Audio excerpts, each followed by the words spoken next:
Hello, everybody. Welcome into Big Boy Arena here in Fraser, Michigan. Getting ready for Game 2 of a two-game weekend set between your Motor City Rockers and the visiting Carolina Thunderbirds. I'm Brady Beaton alongside Ben Zalagi. And Ben, last night was one of the best games Motor City's played in a while. A 5-1 win over Carolina. They're outplayed at first. They really tightened it up down the stretch. Came away with a convincing win. They did. It's almost like Carolina plays perfectly into Motor City's system. You wait for them to make a mistake or two. You take advantage. You jump on them. That's exactly what happened yesterday. And you're right. There was a couple of breakdowns on the defensive end. Corey Swider tightened that up a little bit. That's his responsibility. Things got better as the game went along. So I want to see if now you can replicate that. Not just right off the bat, not let anything come out, just play tight defensively, bail, work in exactly like you did on offense.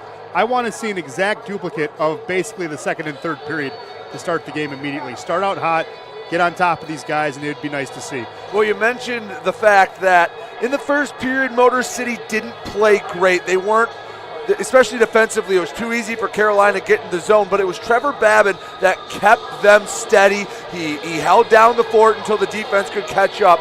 How nice is it to have Trevor Babin in net, and what does he bring when he's focused in net and he's in the zone like he was last night? He's a game changer. He's that hot goaltender you never want to run into. And again, first period stopped 19 shots yesterday. Second period stopped 11, and then after that, that's when the brake pedal was pushed down and Motor City's defense was clamping down. So he didn't have to stop a lot. Still stopped about 8 or 9 in the third, but when you have Trevor Babin in net, you can win any game that's on your schedule. He's a guy who sees the puck well, squares up well. He also anticipates well. If he is screened, he has the wherewithal to slide, still square up, and take up space that's not there because he anticipates where you're going to shoot, and he's usually right. We talked about last night having to treat it like a playoff atmosphere, and one guy that exemplified that to the highest degree, Cade Lambden. He was the first star last night. He had a goal and an assist, so he had the stats to back it up. But if you were watching a night ago, you saw him getting in the dirty areas, playing hard on the ice. Cade Lambden, it rubbed off on everyone else. How much fun was it to watch number 7 out there, and you could just see it spread throughout the team? It was amazing. I mean, we call him a rabid Wolverine for a reason. He's a guy, and I like to use the term, it's a football term, but you can use it in other areas.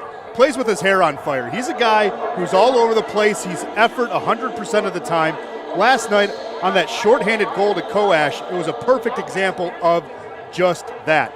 He was battling at the blue line, protecting that blue line, and then pushed it ahead, and it led to a goal. He was doing that all night. He even got into a fight, got his nose dirty, but he's that type of player. And when you see your teammate go to war for you like that, you want to do the exact same for him, and it's a domino effect. It takes over shift after shift, and you really start getting things rolling at that point.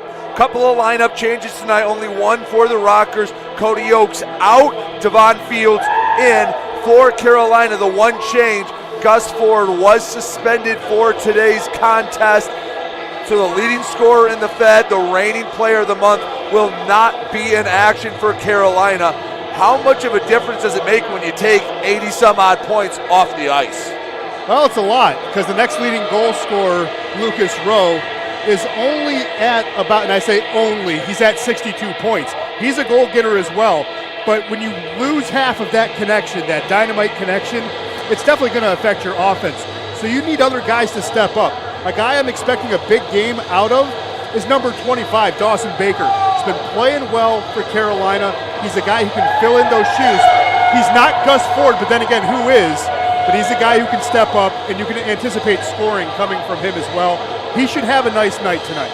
All right, as both teams skate out for their final warm-up, we'll announce starting lineups. The national anthem will be sung, and then we'll have puck drop. Don't go anywhere. You're watching Motor City Rockers hockey right here on the Motor City Rockers YouTube page.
back here at Big Boy Arena in Fraser, Michigan. Moments away from puck drop between Motor City and Carolina. Let's give you the starting lineups, brought to you all season long by Rock City Logistics. For a quote on all your global shipping needs, including LTL, rail, flatbed, and more, please visit rockcitylogistics.com. Ben, starting lineups for both sides. Yeah, for the Thunderbirds on the front line will be number 6, Jacob Schnapp from Newport Richey, Florida.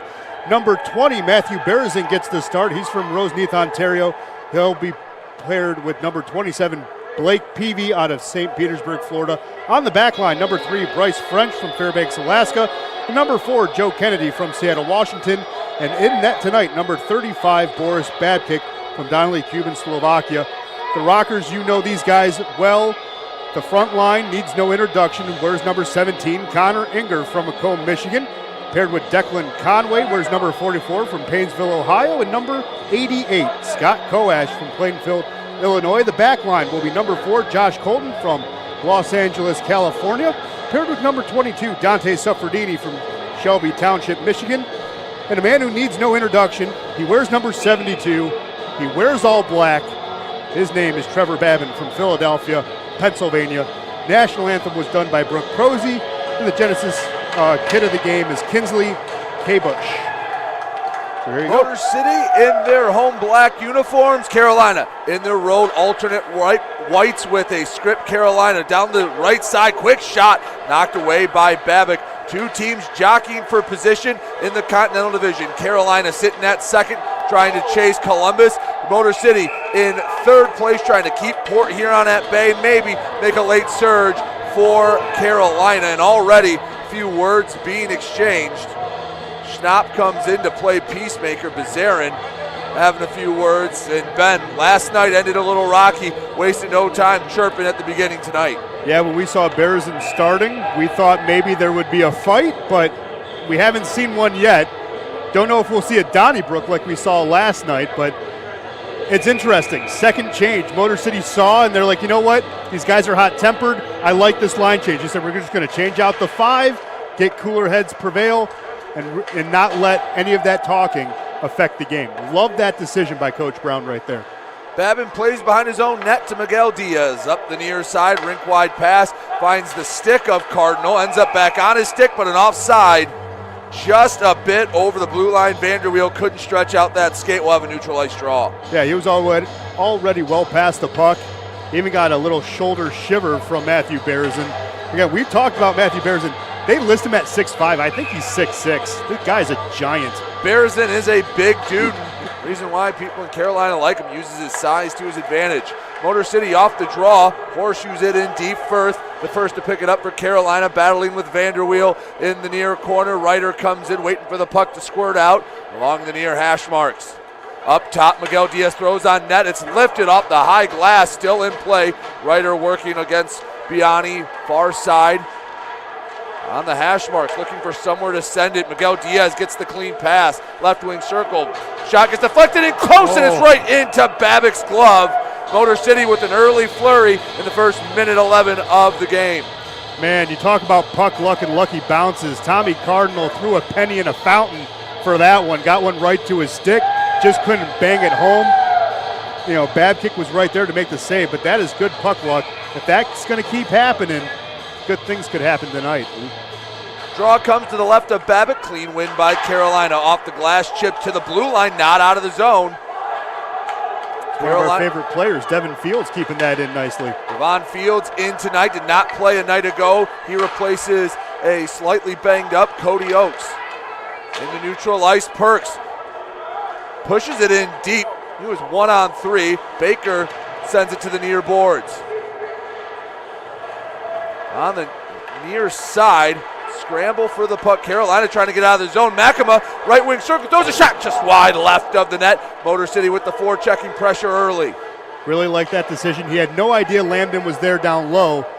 Just spray and pray at that point. Devon Fields in his own end. Gives to the near corner. Rink wide pass, banks off the boards. Perks chips it up, working, can't get it past the skates of 22 Tucker Firth.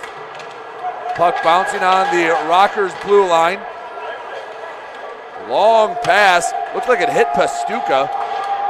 in the Carolina zone. Like to see the start from Motor City. Took them about 10 minutes to get settled in a night ago. Motor City doing a decent job picking up where they left off last night. Yeah, really starting to suffocate with that forecheck. They always have 3 guys back to really help on defense. That's the adjustment that had to be made between last night and tonight. Really like what they're showing here early in the first 2.5. Along the half wall in the Motor City zone. Couple of black, couple of white jerseys fighting for it. It pokes deeper into the Rockers zone. They possess it. Suffredini feeds to Coash in his zone. Rink wide feed to the stick of Colton. He surveys, long pass, tipped by Suffredini. It'll be flipped in deep, chasing after it. Cardinal uses his body to try to knock Susi off the puck.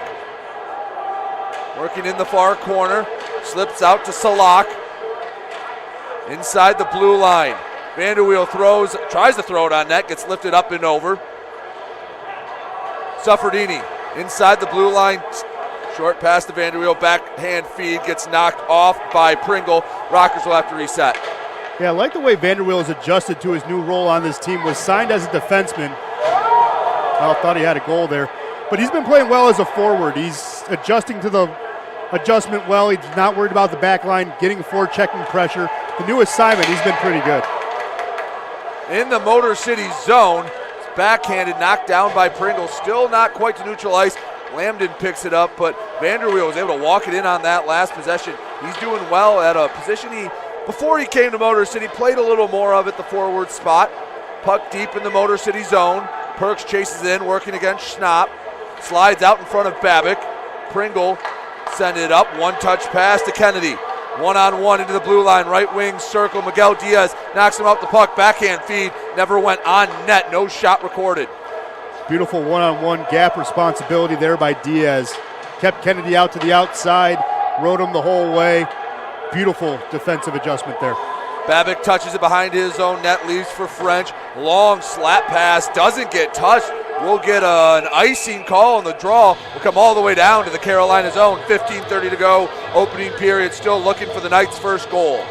Still looking for it, but I think the way things are tilted right now might come off the stick of Motor City. Again, that forecheck working very well. They're trying to keep this game at maybe 100 feet one side of the ice. So far, so good. It's about 125 feet. We haven't seen Carolina come down very often in the offensive zone just yet. Off the draw, Conway can't get the shot through traffic. He'll slide to neutral ice. But, Ben, you look at this Carolina team, a little bit of a short bench. Peter Panachek, Victor Grebenikov, and Richard Pinkowski all not in the lineup. And then you add Gus Ford to that mix. Might be as deep as they would be on a normal night. Oh, yeah, no, it's going to make the shifts a little bit longer. Your legs can get a little bit more tired. You got to expel a little bit more energy. Could really start seeing that come into effect in the midway part of the second period and in the third.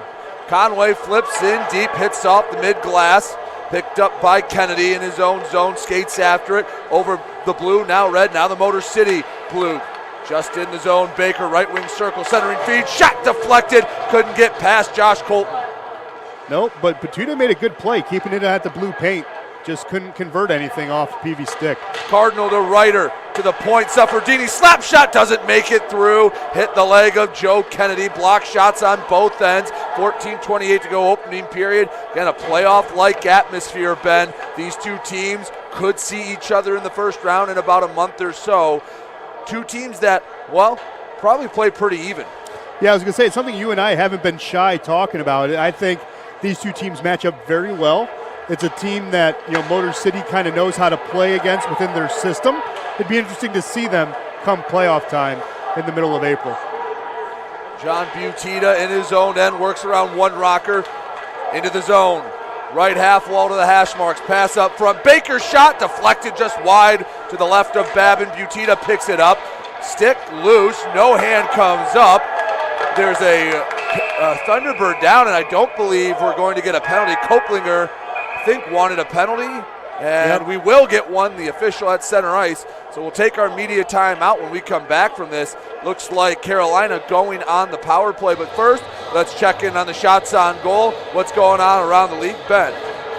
Yeah, if the Wi-Fi wants to kick in for you. I was going to say, I could guess. I'm going to guess, without looking, I'm going to guess 6-2 shots on goal. But again, it hasn't popped up just yet. As it loads, it'll be a 2-minute cross-checking minor. to Cabe Lambden, and Motor City will go on the Kustra Law penalty kill. For all your legal needs around the Metro Detroit area, visit kustralaw.com. Ben, Wi-Fi hamster start running on the wheel again? Well, we got a new one. We don't need one for the electricity. We do need one for the Wi-Fi, apparently. But Motor City out shooting Carolina 3-1. So not exactly 6-2, but I was close. But it's 3-1 Motor City here. Shots on goal, of course, it's scoreless. Elmira jumping out on Danbury 3-0. The Mammoth are a different beast at home. My goodness, 3-0 lead against the Hat Tricks. The only other game that has dropped the puck already is Delaware and Port Huron. Of course, at 7:30 you have Binghamton and Columbus, and then at 8 o'clock local time, 7 o'clock their time, Watertown and Mississippi.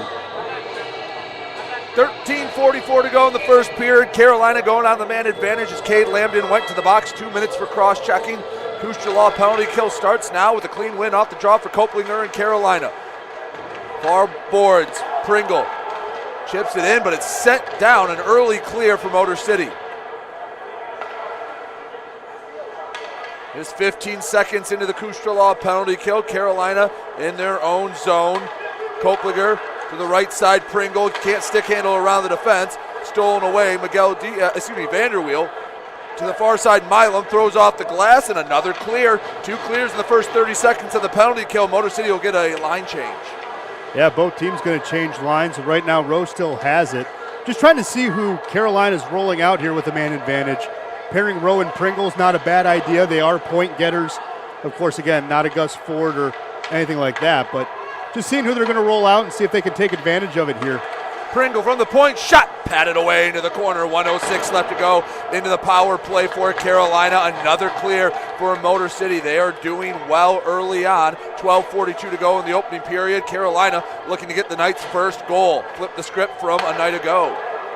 Butita over the blue line, surveys, gives to Baker straight out in front, walks it in, fires way high and wide of the net, never had a chance. Babin didn't even offer a save. 43 seconds left to go into the Cade Lambden cross-check. Baker, low right wing circle, picks the top right corner and a goal. Didn't have a lot of room, put it in a soup can. 1-0 Carolina. What did I say? Expect a game from Dawson Baker. Gets the first goal, took advantage on the power play. I wanted to see who they rolled out. I thought maybe they would put Pringle, Baker, and Rowe all together just to try to get that goal, try to get that point, get those 3 out there. But smart decision there by Garrett Rutledge. Said, no, I'm going to separate my guys. It paid off in a big way. Baker with a nice goal there.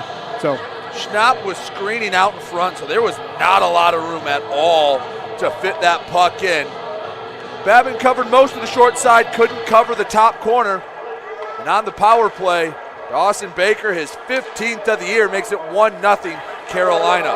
Well, you aim small, you miss small, right? If you don't get a lot of space, you aim where you think you can hit the net, maybe catch the twine, and that's exactly what he did. Puck in neutral ice. Colton picks it up at the red line, skates backwards towards his own blue to Suffredini, gets the return D-to-D pass, feed up to Inger, rink wide feed. Kick to his stick, shot his, patted away, and it's in the pads of Babbitt. He wasn't sure where it was. Lucky for him, he had control of it. 11:53 to go, first period. Carolina with the 1-0 lead. Yeah, just caught that sweater. He sat on the puck after it dropped down. Did not know exactly if it was behind him or not, but I think he kind of paused and didn't hear the reaction, so he knew something good happened. But yeah, he had no idea where that puck was. Blind save. It was a good save, though, by Babbitt. Makema in the right wing circle, beats Rowe up to the point, shot, patted away from Babbitt. Makema working against Rowe in the corner, trying to keep it in the zone. A leaping attempt from Miguel Diaz, kept it inside the blue line only momentarily. Pashtuka, near side, couldn't handle it. Milam, the D-man, backhands over to Makema, flips to Perks, left wing circle, has a look, Perks, backhand, goes way wide of the net. Wasn't sure if he wanted to zig or zag, ended up not really doing anything. No, Baiani made that decision for him right when he was going to go back to that backhand and push wide to the post. He lifted his stick and couldn't control the shot. Good play there by number 8. Tim Perks in his own zone, gives back. Miguel Diaz to Milam, the veteran, dissects the defense, takes his time, waits for Carolina to force his hand to Cardinal over the blue line, top of the circle. Wanted Vanderweel. He was tied up in front of the net by Firth. Carolina takes it up and out of the zone. Keplinger over the blue line. Horseshoes it around the boards. Race for it will be won by Motor City. Kept in the zone by Kennedy. Along the near boards, Kennedy straight away. Far side for French. Sent it in deep. Fields picks it up. Rink wide pass into the glove of Butita. Carolina with some sustained pressure. Just slides over the blue line, and French will have to bring it back as Carolina touches up. Yeah, good play by Devon Fields there. Just got, the stick on it, got it past the blue line. Sometimes you just blow it across the line and it goes, and everyone has to tag up. It's all the same. 10:18 to go, first period. Carolina on the power play goal from Dawson Baker leads it 1-0. Kennedy into the Rocker zone. Conway takes it away. Wynn takes it behind his own net. Only his second game back from injury. Last time we saw him was back in November. Nice feed. Starts the break and a half-hearted shot attempt. Rebound still loose. Net comes off the moorings, and there'll be a few words. Linesmen come to break it up. Well, Koash was shoved into Babick. That's what Conway did not like. Koash stopped at the blue paint, was shoved in. So based on that, nothing should come of it. Yeah, it looks like the piece will be kept. 9:56 to go in the first period. 1-0 Carolina. Ben can give us an update on the shots on goal, and, well, if anyone else has scored around the Fed. Well, this time I'm close. It's 6-3 for Motor City, so a broken clock is right 2 times a day. So 6-3 shots on goal, 1-0 here at Big Boy Arena. Well, Danbury got one back. They still trail, though, 3-1 to Elmira. Port Huron getting on the board against Delaware. They have a 1-0 lead. Still waiting for the other 2 games to drop the puck, get underway. Of course, Binghamton at Columbus, then Watertown at Mississippi. So the Gulf Coast getting some action. Ben, we talked about this off the air before the game, but it's felt like the Rockers are taking a shift in mentality. Down the stretch, just under a month away from the playoffs, it seems like the team has a new focus, and you see it in tonight's game. You saw it last night. Carolina, a really solid team. There's a reason before last night they had won 11 of 12. That was actually, a night ago, was their first loss to someone not named Columbus since the start of the year. So they had been playing well. But talk about what you see with Motor City and their shift in focus to more of a playoff style of hockey. Well, playoff style of hockey is more defensive based. You pick your shots, you choose when you're going to fire the puck, and when you do, you crash, right? So Motor City, that fits right into Gordie Brown's systems. It's always defense first, force turnovers. If you can get them clogged up in the middle, push them out to the outside, it's very fundamental. It's very basic hockey. That's what they teach you when you put on skates and hold a stick, but it works. You can create turnovers, then you start winning the neutral zone, then you start keeping the puck down and pressure, and these guys are buying in. They bought in all year, and I think, with some of the roster churn, you have maybe some of the guys that were fighting the system a little bit.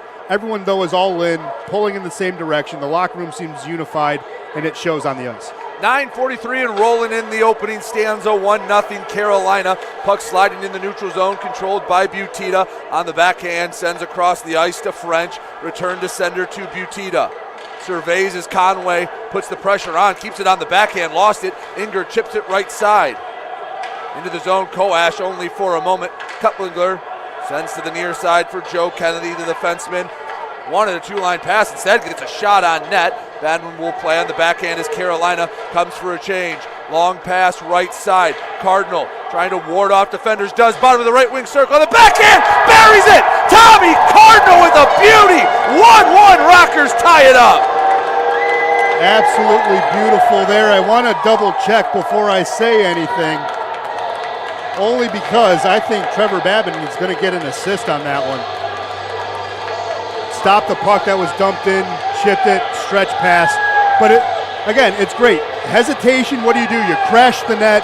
Once you crash that net, good things can happen. Motor City had a guy trailing as well. Good things happen, and Tommy Cardinal is a goal scorer. He's a guy that can get you points. Lifted it past Babick's pads. It was a beautiful goal. Motor City tying it up at 1. 16th of the year, but how about the strength of Tommy Cardinal to keep the puck on control on the backhand while fighting off pressure, able to walk it into the zone. That was a heck of an effort by 57 in black. Definitely was, and he was fighting off another guy, right? So, he's shielding with his offhand, has an opportunity, and still gets a backhand off of it. It's a hard goal to score, and he got one in anyways. So Trevor Babin does get the assist. There you go. It all started, and Babin was able to play it. A nice feed up to get it started. Caught Carolina just enough on a change. But again, Tommy Cardinal, the strength on the stick handle, and Motor City actually going back on the penalty kill. And all the excitement, didn't see Danny Vanderweel head to the box. Yeah, he's in there for tripping. So he'll go 2 for tripping, and Motor City will go back on the Kustra Law penalty kill. For all your legal needs around the Detroit area, visit KustraLaw.com. You need to get out of the penalty box and give Kustra Law a call. 1:45 left to go on the Vanderweel tripping. We'll get offside, and we'll go back to the neutral zone, see if Motor City can atone for the first penalty kill where Carolina started the night scoring. Yeah, Butita just got that bunny hop a little too soon. Got the puck, bunny hopped right over before he accepted the puck, so he drawed himself off sides. He wanted to get excited and regain the lead, but you can't do that. Just can't do that. Clean win off the draw for Ryder, back to Milam. In his own zone, the veteran rocker sends it 15 feet in the air, down the ice, hits off the end wall, and Baker will have to start from his own zone. The Thunderbird that got the scoring started, picking the top right corner, takes it over all 3 lines. Into the far hash marks, backhand shoveling deep. Schnapp chases into the corner, fights for it. A couple of jerseys from each side come to help. Pokes out to Kennedy. Baker returns to Kennedy, top of the right wing circle, slows it down. At the point, to the left side, Baker. Stick handling, 1:09 left to go in the Vanderweel tripping minor. Schnapp again out in front, screening Babin.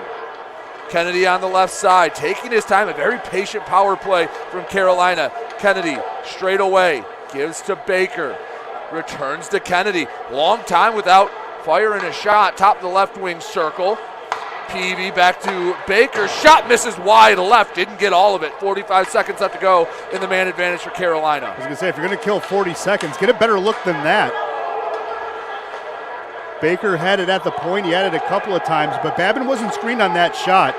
If that's what, another save there, but again, if you're waiting 40 seconds for that perfect look, there's better looks to be had. Granted, this is the line that scored, it's the second unit for Carolina. You gotta give them credit, tip the cap, they're the ones who made it 1-0.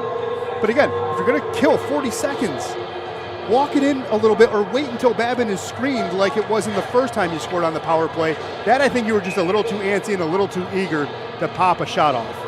7:21 to go in the opening frame, deadlocked at 1. Carolina has 32 more seconds of 5-on-4 hockey. Tie up off the draw, Koash gets it cleanly. He'll diagonally send it all the way down the ice. We'll try to kill the majority of the final 20 seconds of this Kustra Law penalty kill. Rowe fakes getting the puck. It stays on the stick of Susi. Far side, Rowe into the zone, puts on the brakes. Pass knocked away by Lambden. Race after it. Lambden has a breakaway. 1-on-0 at the forehand, and he just couldn't get enough of it. Net comes off the moorings, but Lambden with the effort. That's why he's quickly becoming one of our favorite players, but it should kill the rest of the penalty. What an effort from number 7. Well, everyone here at Big Boy Arena, right when they saw it center ice, everyone got out of their seats. They saw number 7 chasing down that puck and just ran out of real estate at the last moment. Thought he could almost do a Forsberg and slide it to a post.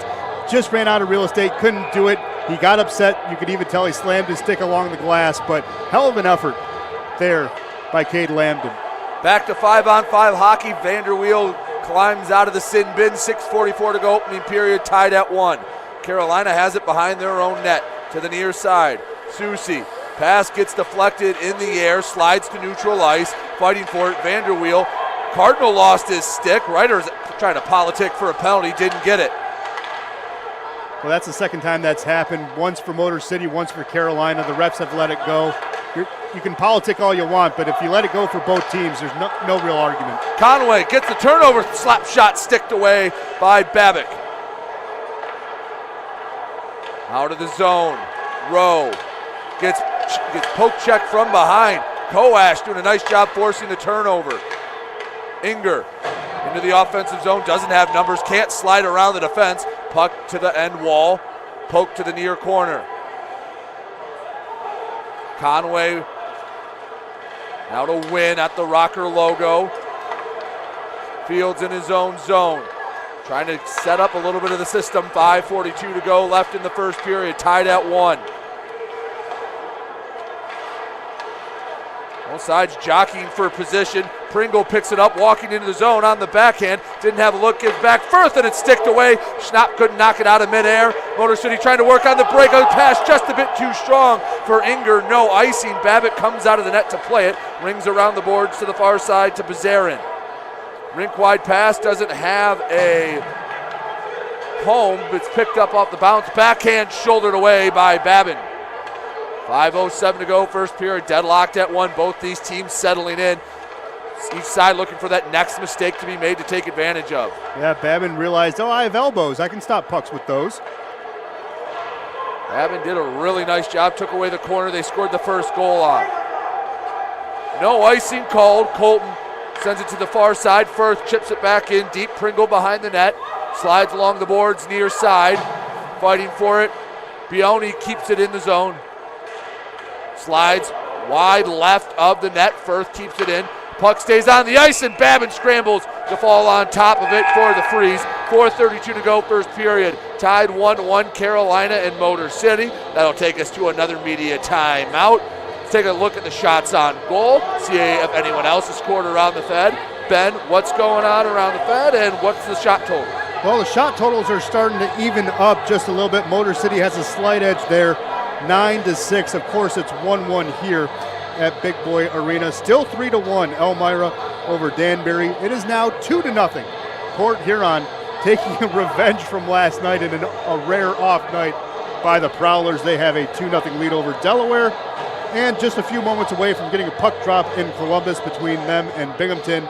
And we're still about 32 minutes away from Mississippi and Watertown dropping the puck. So nothing going on there just yet. Yeah, see Port Huron going out to Delaware. Bus legs are a real thing. We saw it with Elmira the first night they came in. Travel schedules aren't the most glamorous in the Fed. That's why sometimes when teams go on the road and the first night doesn't look so great, there's usually a reason for that. Oh yeah, it's a reason. And if people are going to be like, well, how's the travel like? Well, it's very similar to small colleges, how travel's like. You get on a bus, sometimes that bus is reliable, sometimes that bus isn't reliable, and you are strapped in for a long bus ride. It is tiring, it's exhausting. It's like almost traveling by train. It sounds like a good idea because it's different, but it is not fun. 4:32 to go in the first period, deadlocked at 1, Carolina and Motor City. Especially if the bus doesn't have Wi-Fi, oh my goodness. Fed spread out. Michigan to Delaware, Connecticut, down to Mississippi, and Georgia. Big geographic footprint in the Fed. Makes for some long, long bus rides. Well, yeah, adding Virginia now and Red Stick. Quick shot, hit the wrong side of the post. Bounces out in front. Carolina keeps it in. Kennedy swiped at it. I believe it went into the Rockers bench. We'll get a draw in neutral ice. Or they send it back into the zone. No, they'll bring it out just outside the Rockers' blue line. To say, if we're talking expansion, we know there's teams in the Northeast, New York region, New England region, teams on the the Mid Coast and the Atlantic Coast and the Gulf Coast. Makes you wonder if you could maybe get a team in Tennessee or Ohio, maybe Kentucky, right near there. I'd like to have a few more friends around besides Port Huron. Right. So besides Port Huron, the next closest drive is Elmira, and that's about 7 hours. Not a short trip to the Empire State. 4:01 to go in the first period. 1-1 Motor City and Carolina tied. Carolina controlling the pace of play at the moment. Rink wide pass doesn't find a home. Chipped away by Martin into the zone. Left hash marks, feed to Kennedy, right wing circle, shot! Blockered away by Babin. Suffredini into the far corner, trying to get it out. Butita with the forecheck. D to D pass to Colton. Returns to Suffredini, bank pass to Colton, returns to Suffredini. Has to angle it to himself off the skate. Still not out of their own zone. Motor City taking their time with this breakout. Colton, bank pass, gets to Schnapp. He'll throw it on net. Gloved by Babin, lets it play on. Colton from behind his own net, long feed to Conway. waiting for some help as he takes it back into his own zone. Yeah, Motor City seems to be okay, just taking their chances, taking their time, but you're only seeing one guy out there. Now you see the second part of the breakout catch up. Inger shot it loose out in front. Babic able to swallow it up, but a very patient breakout ends with an opportunity for Connor Inger in Motor City. Yeah, and again, you had Conway out there the whole time. He was a man by himself. He knew it, so he held on to the puck, did the smart thing, took it all the way back to home base, wait, everyone resets. Inger then got in position, trailing Koash, and you had a good look there. That's just good patience on the breakout, not rushing things because you have puck possession. You dictate the pace of the game. Very nicely done. Conway to Miguel Diaz in the offensive zone. Throws it behind the net wide. Big slap shot from Milam, patted away. Miguel Diaz with a return fire off the chest. Babic catches it off the bobble. We get another draw in the Carolina zone. 2:45 left to go till the first intermission. Still deadlocked at 1.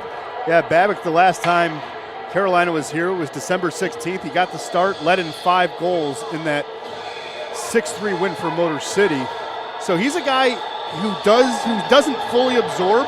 Puck does like to bounce. He fights the puck just a little bit. Take advantage of it. Again, crash the net, get a dirty goal, and get the lead. Had a couple dirty goals a night ago. Koash throws on net, knocked away. Taylor cutting, backhands it to Miguel Diaz. Rink-wide pass to Milam. Throws on net, backhanded, still loose, and it's scooped up with the glove of Babic. Another freeze in another offensive zone. Up and down flow all night. Both these teams playing pretty even. Says so on the scoreboard, says so on the shots. Ben, this is a fun hockey game to watch. It really is. Really impressed. It's the second game here for Taylor Cutting. Did a good job screening in net. Had a couple of good looks there as well. Motor City doesn't have a lot of big bodies. You have Tim Perks, who's tall but slender. You have Roman Gaudet, who's scratched again like he was last night. The next biggest body you have is Derek McAma in this center ice circle. Other than that, you have guys that are, about 5'10", 5'8", 5'9". You can't put those bodies in front. You can have them crash, but screening is a luxury here in Motor City because of that. Puck goes up and out of zone, but Ben, back to what we were talking about, getting ready for that playoff mentality. Yeah. Since the month of February started, Motor City's figured out how to score after going into a little bit of a lull. Their worst performance with goal output in February has been 3, and that was in a loss to Port Huron. Besides that loss, they've netted at least 4 goals in every game since the month of February started. They have, and it's because they're crashing their net. They usually have 2 guys crashing at the same time. They get those centering easy goals. We've seen that happen. But again, you're seeing just guys just drive the net, drive hard, feeling the position, knowing where to go, and if you can sneak between the hash marks like Koash did last night, good things can happen. Pringle sends in deep. Zarin keeps it behind the net, battling for it. Miguel Diaz swipes at it. Milam chips it to the far side, but won't have enough steam to get out of the zone. Kept in by Firth. Far corner. Sliding up. Can't find the stick of McAma, right into the glove of Babin. Frings it like a catcher. 1:42 to go left in the first period. Still stuck on 1-1. Yeah, and again, it's a little surprising. It's 1-1. Both goaltenders have made good saves. Motor City's had a couple of quality chances. Carolina's also had a couple of quality chances. Some of them have gone in. Others have not gone in. It's been a pretty even back and forth first period. Tie up off the draw. Fields working in the corner, slips out, knocked back into the corner by Wynn. Fields, short pass to Cardinal, doesn't find the stick, kept in by Firth. Throws on next stick to the near side by Babin. Bioni keeps it along the half wall up front. A big shot in close from Baker. Not sure if it was tipped or not, but goes to safety the far corner. Carolina keeps possession. Fields pins his man to the wall. His horseshoe around to the near side. Battling in the corner, Carolina keeping the time on attack up here in the second half of the first period. Bottom of the right wing circle, Wynn can't knock it away. Bioni throws on net, it's loose out in front. Vanderweel trying to get it to safety, it's knocked to the corner, 50 seconds to go in the first period. Carolina with a barrage. Bioni, rink-wide pass. Firk slides up and Motor City will flip it into safety and will at least give their goaltender a moment to breathe. 35 seconds left to go. Butita on the attack. It's poked away. Goes up into the air. Battle for it, and we'll get a whistle for a hand pass 28 seconds left to go in the first period. It has been a barrage from Carolina to end the first. It has, but it was great. Motor City was able to get a line change out of it. They were tired. They were able to get something going. If it wasn't for the stoppage, Carolina was going to still roll with their guys. So good effort, good shift by the guys out there in black and purple. Good way to close out the period. Sufferdini backhands to the neutral zone. Inger working in, gets by one defender, and it's poked away. 17 seconds left to go until the break. Neutralized Kennedy poking at it. Koash comes away with it for Motor City. In his own zone, Sufferdini. Slow pass, chipped up. Inger wanted back to Koash into the zone. 4 seconds to work with. Kennedy will pick it up, and we have a penalty. Looks like we will. A hooking on Carolina. So 2.2 seconds left to go in the first. Babin looks like he'll stay on the bench, so a 6-on-4 opportunity for 2.2 as Jan Salak heads to the box. No, I really like that move for Gordy Brown. You're not going to get a clean face-off win and send it on net in 2.2 seconds. No, why not? Why not? Send number 6 for the sixth man out there. Why not? He has a heavy blast. Just got to make sure you get the face-off win. They're overloading that left side. Koash knows what he has to do. Right wing circle draw, tie up, quick shot, never had a chance. The buzzer sounds, and we head to the first intermission. Motor City 1, Carolina 1, and it's a time to take a look at the intermission stats brought to you by Triumph Geared Solutions. Machinist jobs are available right here in Metro Detroit. Visit careers.triumphgroup.com to learn more. After 20 minutes of play, both sides have netted one goal. Ben, recap the scoring, shots on goal, and one last update in the Fed before we take our break. Well, Dawson Baker got us started here. It was on the power play. Carolina taking a 1-0 lead off of his stick, fired it into a soup can. Joseph Kennedy getting the assist. Tommy Cardinal had the other one to knot it up at 1. That was at the halfway point of the first period. Trevor Babin getting the assist there, pushing it out to Cardinal. Cardinal going all the way in, walking it in, and had a beautiful backhand to knot it up at 1. Because of those 2 goals, shots on goal is 15-12 in favor of Motor City. So Motor City still holding strong there. Looking around the Fed, nothing's really changed. Elmira still has a 3-1 lead over Danbury. It is 1-1 here at Big Boy Ice Arena, and Port Huron still has that 2-0 lead over Delaware. Of course, last night you and I were looking into that game just because it was interesting. And of course, Delaware had a lot of power play goals in that game. So going to have to take a deeper dive here during the intermission, but Port Huron, comfortable 2-goal lead out in Delaware. And then the other games have yet to drop the puck. Been pretty even first period. All the metrics will say so. Just real quick, your thoughts on the first 20 minutes of play. What was good, what wasn't as great, and what you expect in the second period? Well, we knew Carolina was going to come out and show that last night was a fluke. I mean, losing 5-1 in Carolina is a team that has a lot of point getters. They have guys who can score all up and down their roster. So they wanted to show that, again, last night was not the norm. They came out, they got the lead early, but it took the power play for them to do that. 5-on-5 is what I really like here for Motor City. They are winning 5-on-5. They're playing well. They're bailing at the right time. They're mucking up the middle, keeping guys to the outside. And granted, tonight when you lose your best point getter in Gus Ford, you're going to have to capitalize on the power play. So Carolina's doing what they have to do, but 5-on-5, Motor City's taking advantage. They're playing well, doing well. Would really like to see what they do to start the second period with the power play of their own and see if they can build the lead. As Ben mentioned, Motor City will start the second period on the man advantage, but we'll have to wait for that as they resurface the ice. Everyone gets a break. 1-1, Motor City and Carolina tied here at Big Boy Arena. You're watching Motor City Rockers Hockey here on the Rockers YouTube page.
Back here at Big Boy Arena in Fraser, Michigan, all knotted up at 1, but Motor City with an opportunity to break the tie to start the second period. 1:58 left to go on the Digital Macomb Indoor Billboards Power Play. You can reach over 100,000 people in 1 month all around Macomb County by visiting digitalmacomb.com. Ben, coming into the second period, pretty even first, but Motor City a chance to change the tides a little bit in the opening couple minutes.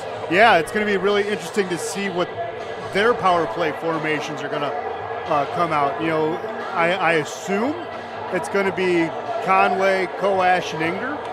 You know, with Milam on the back end. You know, you still could pair Colton and Suffredini, but I'm interested to see who that defensive pairing is going to be. But yeah, I mean, this is the time if you want to take over a game, bury one here quickly, get up to a lead. It's 2-1. Still play in your system. Still play comfortable, and let the game again come to you like they did last night. They didn't do any.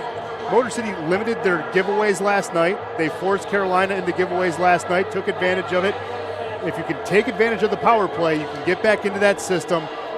Be comfortable. Just let the game come to you because you have a 1-goal lead. They have to score, not you. Yes, they do. And, well, Ben, I was just looking at the stats. John Butita got an assist on the one Carolina goal. That's 46 assists on the year for Carolina. He has played now 41 games, and yet he's not the assist leader on his own team. That's Gus Ford, not in the lineup tonight, suspended. That's got to be rough. You put up 46 assists, and you're still 8 behind not just the league lead, but your own team's lead. Yeah, but you know what? It's a little mind-boggling when you think about it. But again, you got to see who he's paired with, and you know, you see a guy like Gus Ford, who's a stat stuffer. He's a guy who's, again, as you said, leading the league in basically every category, goals, assists.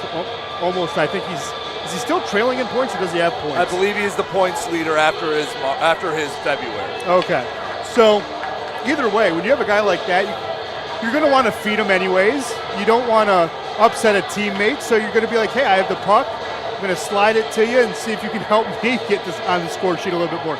Granted, you would like to have a little more goals, but you know, Butita's not a goal scorer. He's a guy who sets up. He's that guy that they use as a playmaker along the top of the point. Saw it in the power play. He was the one who gave it to Kennedy, who then gave it to Dawson. He's a guy who facilitates well because he sees the ice well.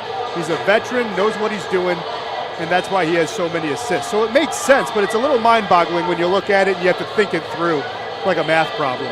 46 assists for Butita. For reference, Ryder leads Motor City with 25. Getting ready to start the second period. 1:58 left to go on the Jan Salak penalty. Get a neutralized straw, see if someone can take the edge here in the middle frame.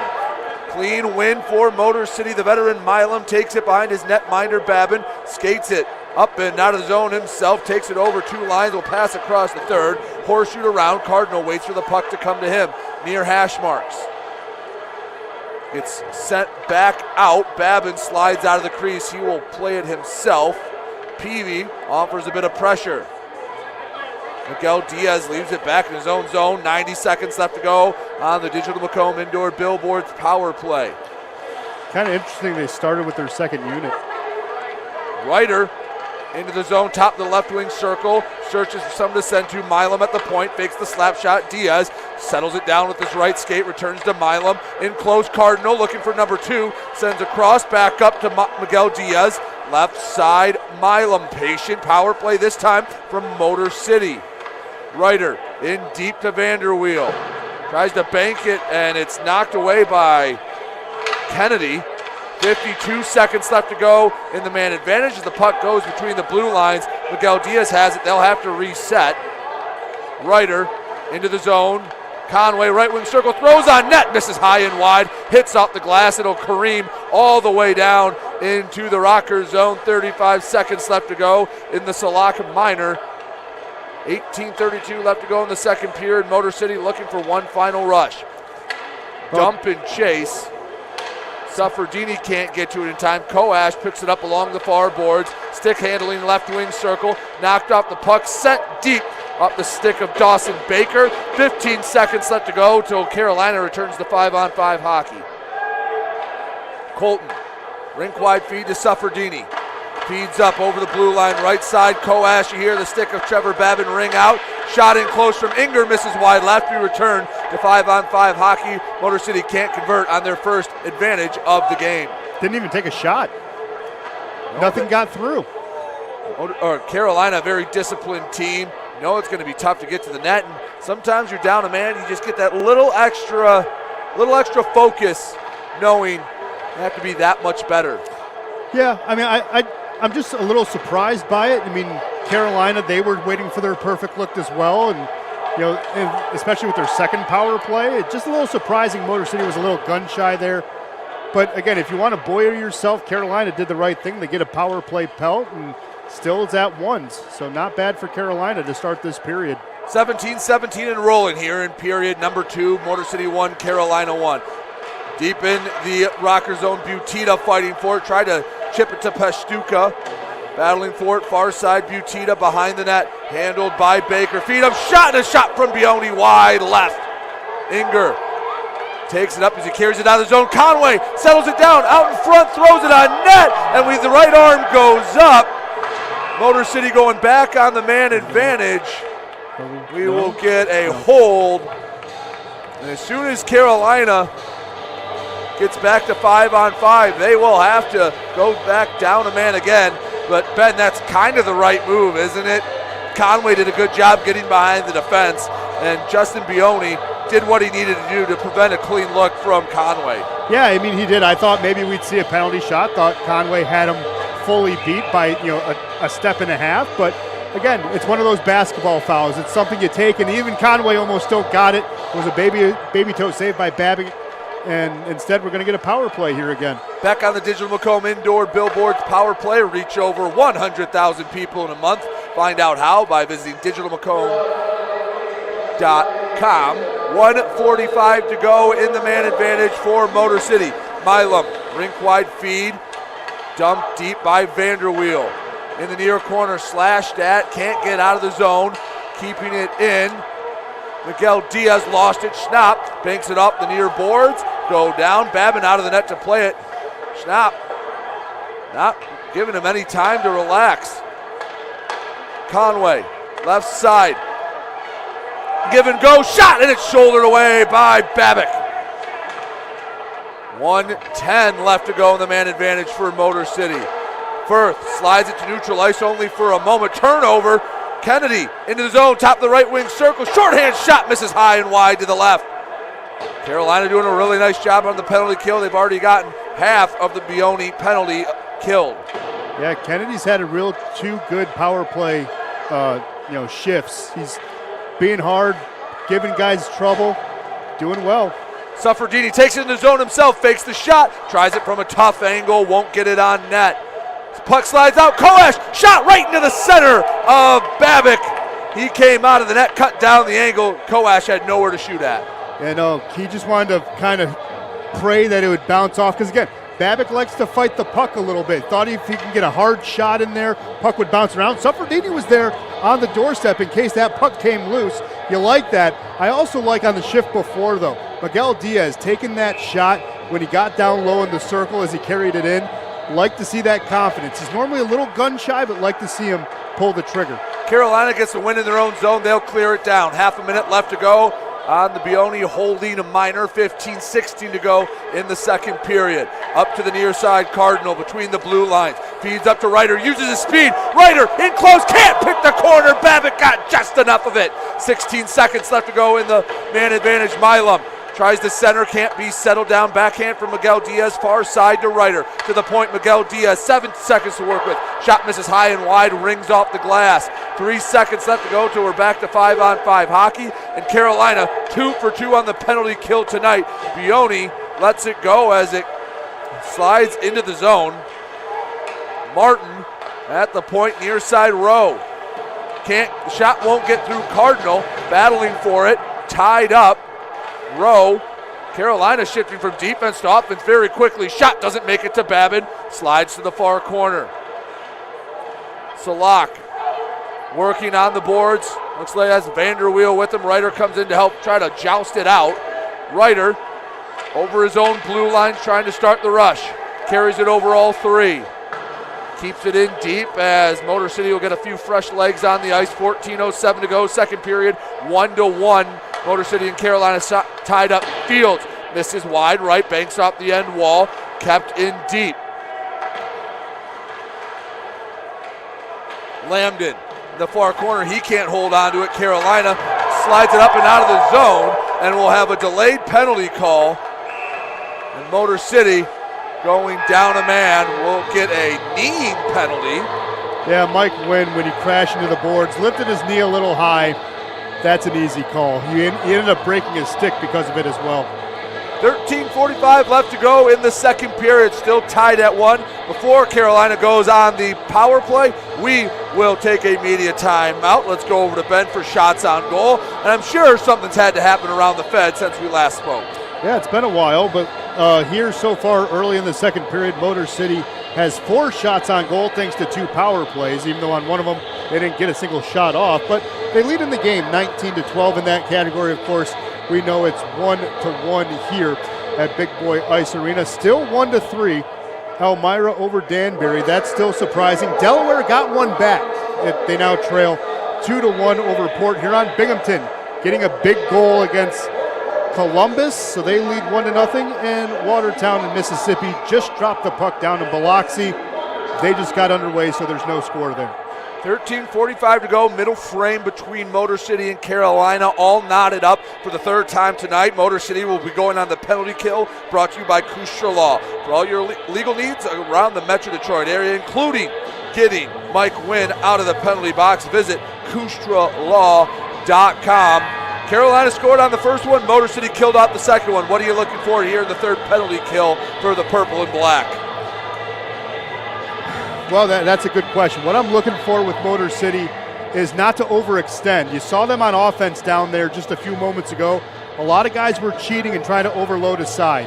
I wanted them to keep their diamond formation nice and tight, expand and collapse where you can, but make sure you are clogging up that middle, and make sure also you move number 6 away from the blue paint. He's been hiding out in there all day long on the power play.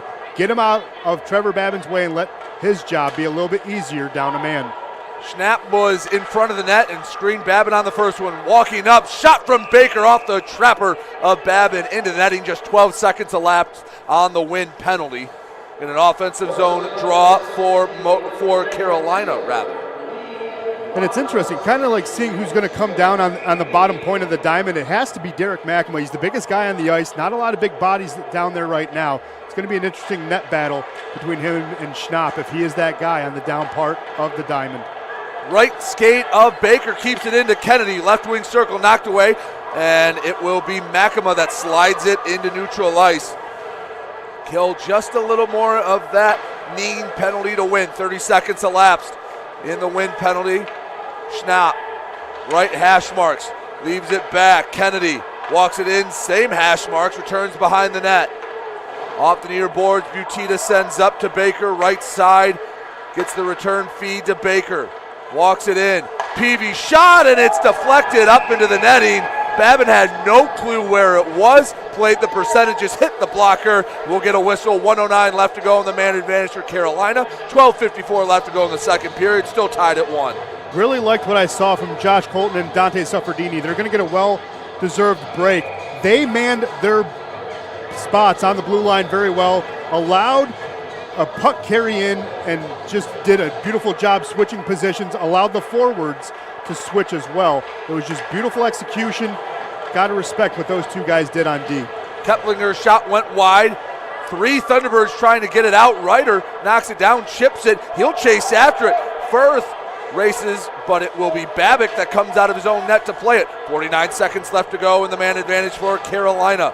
Trying to break this 1-1 deadlock. Milam steps in front of a pass. He'll flip it in deep. Just milk that clock a little more, trying to get back to 5-on-5 hockey, something we haven't had a lot of here in the second period. No, but I like what Coach Brown is doing. Has Lambden in one shift, and then he has Ryder in the other. Very similar players who keep battling for the puck at all times. It's guys you want like that on your penalty kill. On the near side, puck slides to the middle. It'll be sent deep. 15 seconds till Wynn comes out of the box. Long feed, Baker chops at it. It'll stay just inside the top of the glass. Diaz throws it hard off the glass. We'll get it up and out of the zone, and that'll do it for the Kustralaw penalty kill. Win out of the box. Back to 5-on-5 hockey. Rockers have killed off the last two. Carolina still on the offensive. Butita feed to Keplinger, and he picks the top corner again. He scores. 2-1 Carolina. Looked just like the first one. Just like the first one, but a little bit different. Keplinger came right down, flipped it right over Babin's shoulder on the trapper side. Babin thought he had enough of the net covered, and right when it went in, he looked up and probably said a few choice words. But that's why you crashed the net and charged the net. Keplinger got a beautiful centering pass and just finished the puck nicely. Babin really did not have a chance at that one.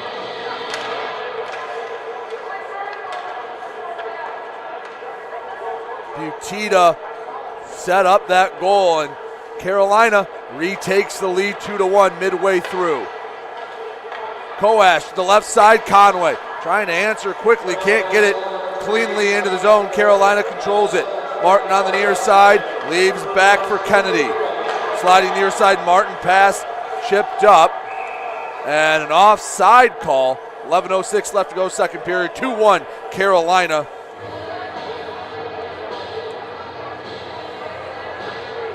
Well, again, John Butita, we were just talking about how he has so many assists. That's why. He makes no-look passes, make routine and pedestrian. Again, knew he was going to have Keplinger crashing the net at the right time, accepted the pass from the far side boards, was running between the hashes, which is going to catch anyone's attention for a split second. And those eyes movement is what made that goal happen for Keplinger. Butita, again, showing why he has so many assists. Smart hockey IQ by number 14. Pass too strong for Cardinal, couldn't get any stick on it. Icing the call, go back into the Rocker zone.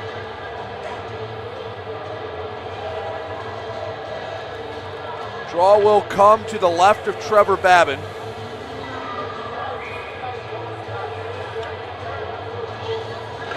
Clean win for Butita, quick shot deflected.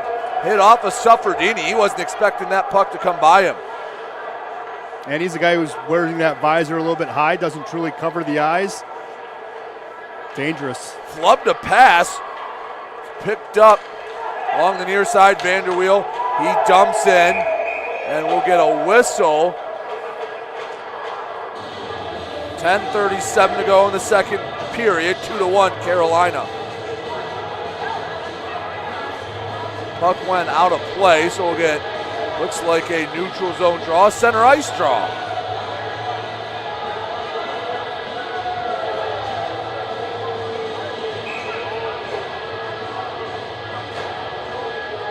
Tim Perks heading to the face-off dot. Can't get the win. Peavy takes the draw. Neutral ice, turned over. Suffredini up to Lambden to the half wall, leaves it back. Turnover. Peavy has it. Schnapp, odd man rush. Schnapp, right wing circle, feed, broken up. Trying to clean up, it won't go. Misses wide right. French from the point, backhand to Schnapp. Far pass. Carolina putting the pressure on. Susi leaves back for Schnapp. Motor City controls it, trying to get it to safety, cannot. Peavy almost had it, the outstretched stick of Colton knocked it away, and at least to the neutral zone for the time being. Schnapp, pass broken up. Backhand feed over to Perks. He's knocked down, no arm goes up, play goes on. Yeah, I think he just lost his edge there, went down on his own. Schnapp over to Firth, takes it into the Rocker zone, left wing circle, across to Bazarin, backhand feed, back behind the net. Perks leaves back for Suffredini. Suffredini takes a spill. Rockers having trouble keeping their balance right now in the second. 9:21 to go in the middle frame, 2-1. Carolina leading Motor City. Carolina struck last, turnover. Peavy steals it away, right wing circle, and a shot swallowed up by Trevor Babin. That'll take us to our media timeout. 9 minutes, 10 seconds to go in the period. 2-1 Carolina.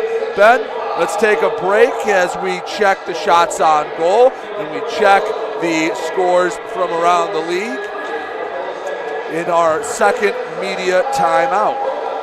Well, Shots on goal are even here in the second period, 4 apiece, but Motor City still leads that category 19-16 over Carolina. Of course, they do trail on a goal scored by Josh Keplinger.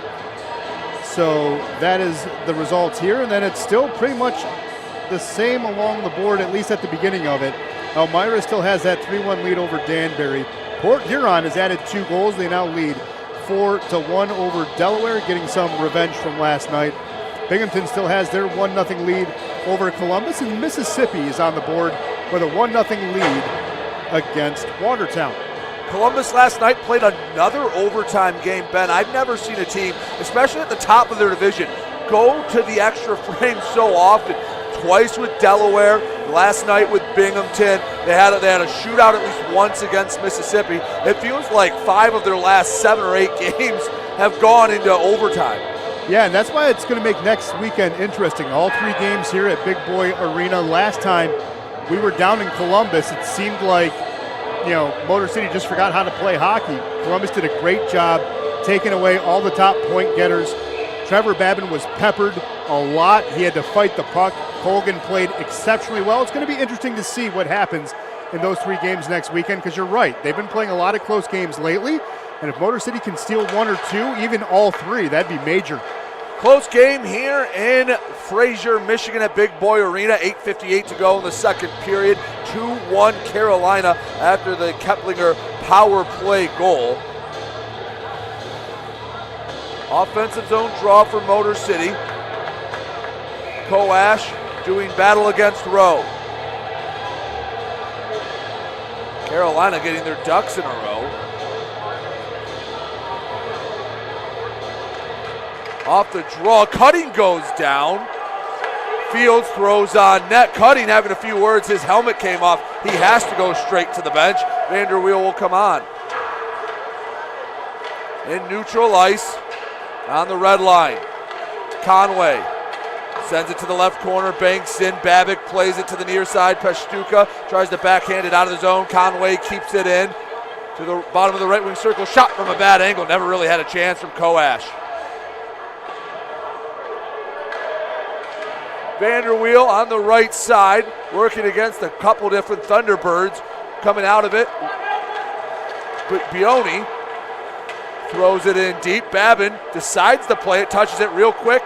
Fields sends near side. Rockers on the rush. Cardinal kicks it to a stick from the left wing circle, and pass couldn't find the target.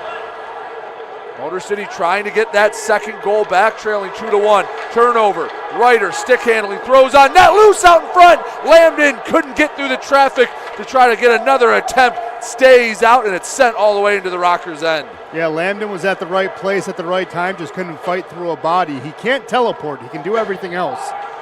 Just couldn't get to that puck. Lambden, not the biggest player out on the ice, couldn't get through some of the bigger bodies out on the ice for Carolina in front of the net. Makema across to Cade Lambden, lost the handle on it. Turnover, odd man rush for Carolina. 3-on-2, right wing circle, pass out in front, swing and a miss from Butita. Martin had it for a moment. Milam for Motor City. Back behind the net to Miguel Diaz. 7:14 to go, second period. 2-1. Motor City leading Carolina leading Motor City.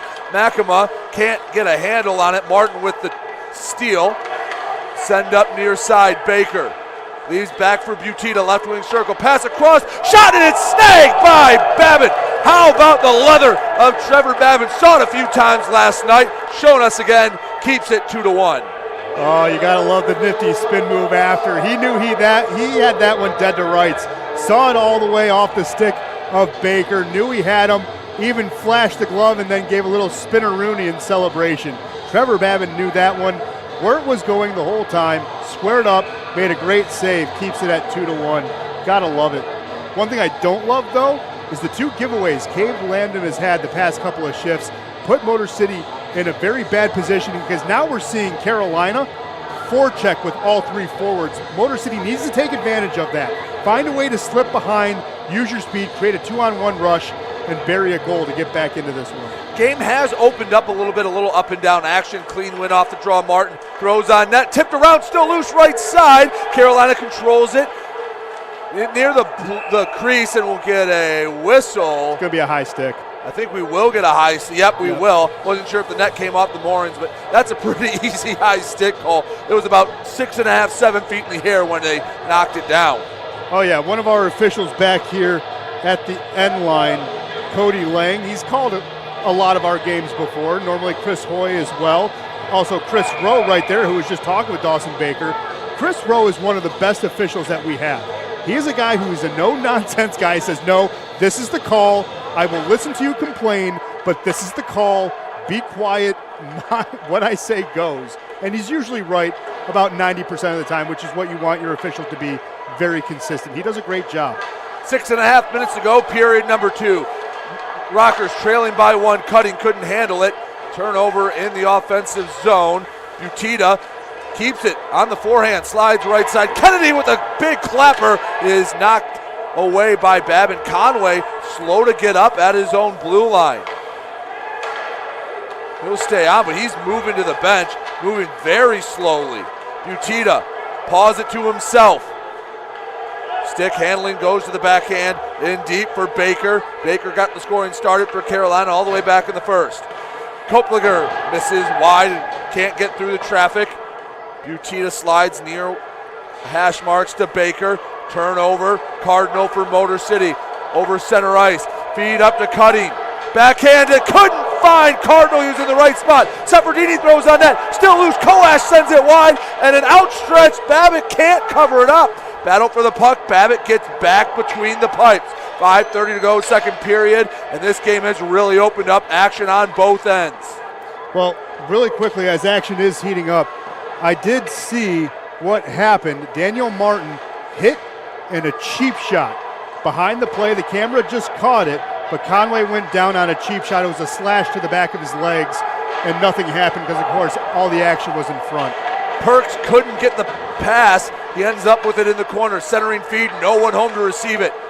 Poke checks from Makema, keeps the puck in the zone. Baker slashes at the puck. Perks was able to get in front of it.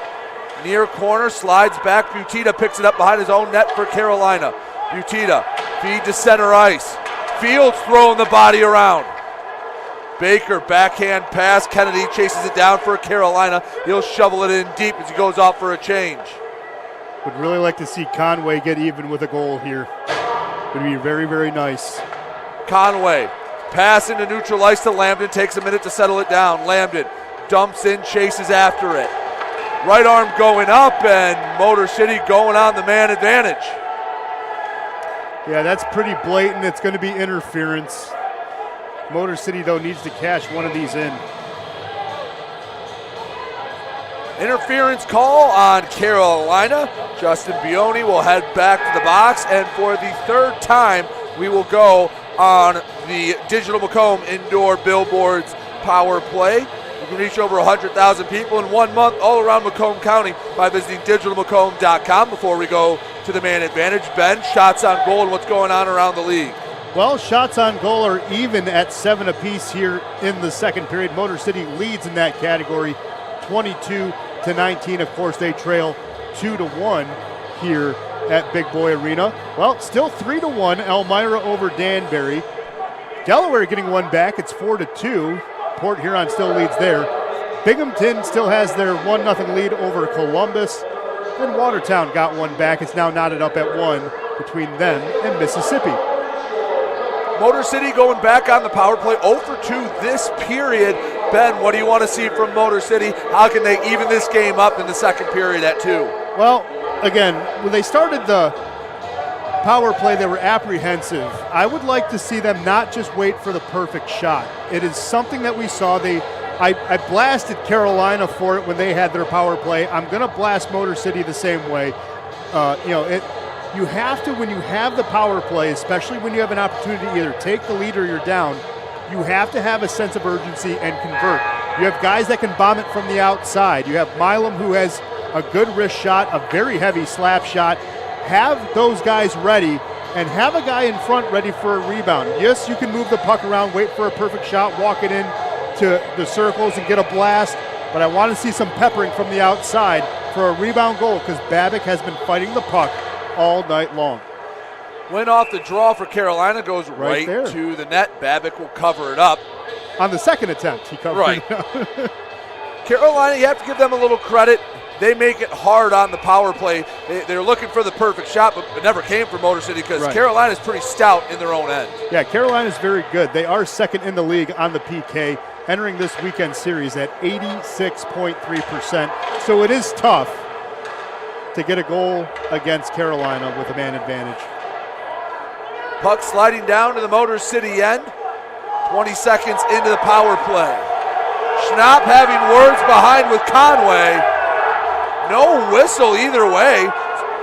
Surprised they let it go on. Thought they'd send both to the box. Well, Conway got hit from behind yet again, and then Schnapp was telling him. Now we're getting a whistle. Well, Schnapp needs to go to the box. Are we getting a bench minor maybe? Is Cutting stepping in for his teammate. The official signal toward the Carolina bench kind of gave the "you're going." And is Carolina going to go down 2 men?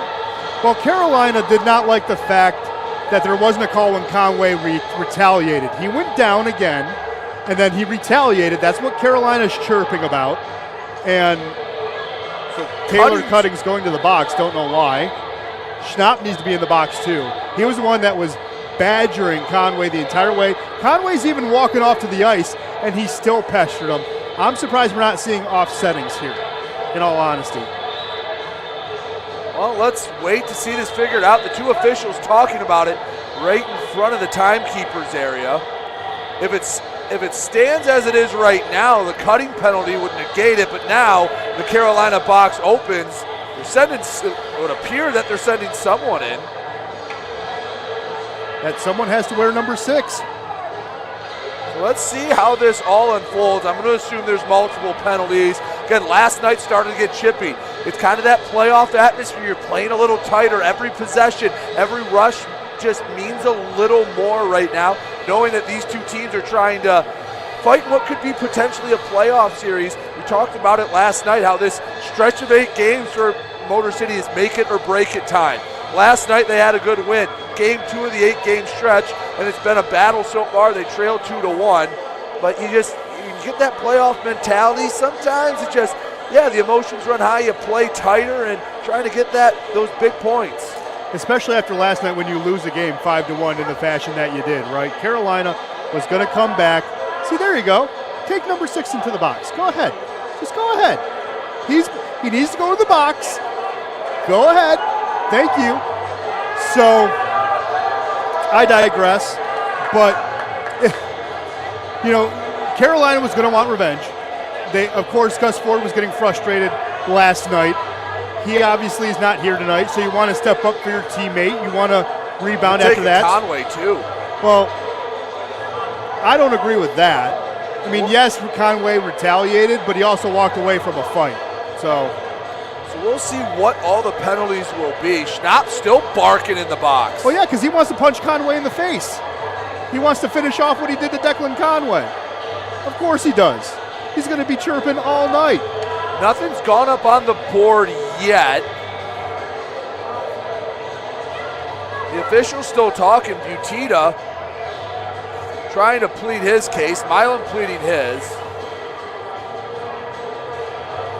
So I guess the question is, does Schnapp get 4? Or what are they pulling off? Are we going to get 4 on 3 potentially? They put 2 up for Conway. Is it going to be 2 for Conway and Cutting and Schnapp are offsetting? Motor City has 5 on the ice. So as it stands right now, 5 on 4. Some of them have to be offset. I would assume. Well, it's a neutral ice draw, so you're going to assume it's offsetting. Yes, exactly. That's what I was just about to say. I was going to say, there's offsetting. Cutting's in there.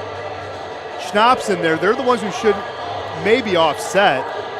Schnapp and actually Conway should offset. Cutting and, there has to be 2 to Schnapp. That's the only thing I can think of. There's 2 minors to Schnapp, so it offsets, and you still have Baiani in there for his initial infraction, so you still keep the power play. It's 5 on 4. Hopefully I'm right. I don't think I am, but you never know. We'll check when it gets sent in. Motor City still on the man advantage. That's the important thing. Milam to the right side, Miguel Diaz. Motor City trying to tie it up in the second frame. The veteran Milam handles it at the point. He's pressured by Salak. Sends to the left side. Ryder surveys. Salak getting in his way to the far hash marks. Behind the net, Vanderweel. Right side. Pass out in front, and Ryder couldn't connect. Wanted that quick one-timer. Was not to be. Motor City keeps it in the zone. Back to the point. Milam controls it. 50 seconds left to go on the man advantage. Cardinal throws it near side. Miguel Diaz chips in deep. Puck slides out of the Motor City zone. 40 seconds left to go in the man advantage for Motor City. 3 minutes left to go in the period. In his own zone, Colton gives near boards as Makema walks it in, goes around the defender. Centering feed, can't find the stick of Inger. It'll be sent down by Firth. 20 seconds for Motor City on the man advantage. Time for one more rush. Makema in neutral ice. Poke checked away by Pringle, cleaned up by Koash. Top of the right wing circle, now to the bottom. Koash behind the net. 5 seconds left to go to a return to 5-on-5 hockey. Seferdini left wing, and it's just not to be. Inger to the right side, and Babic almost gave it away. 0 for 3 on the power play. Motor City cannot knot it up. Right side, Koash walks in, throws on net, just missed it a little high and wide.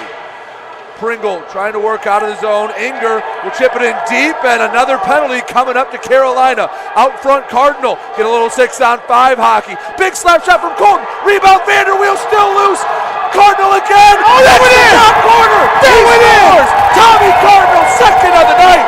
Babic's not happy. It won't matter. 2-2, all knotted up.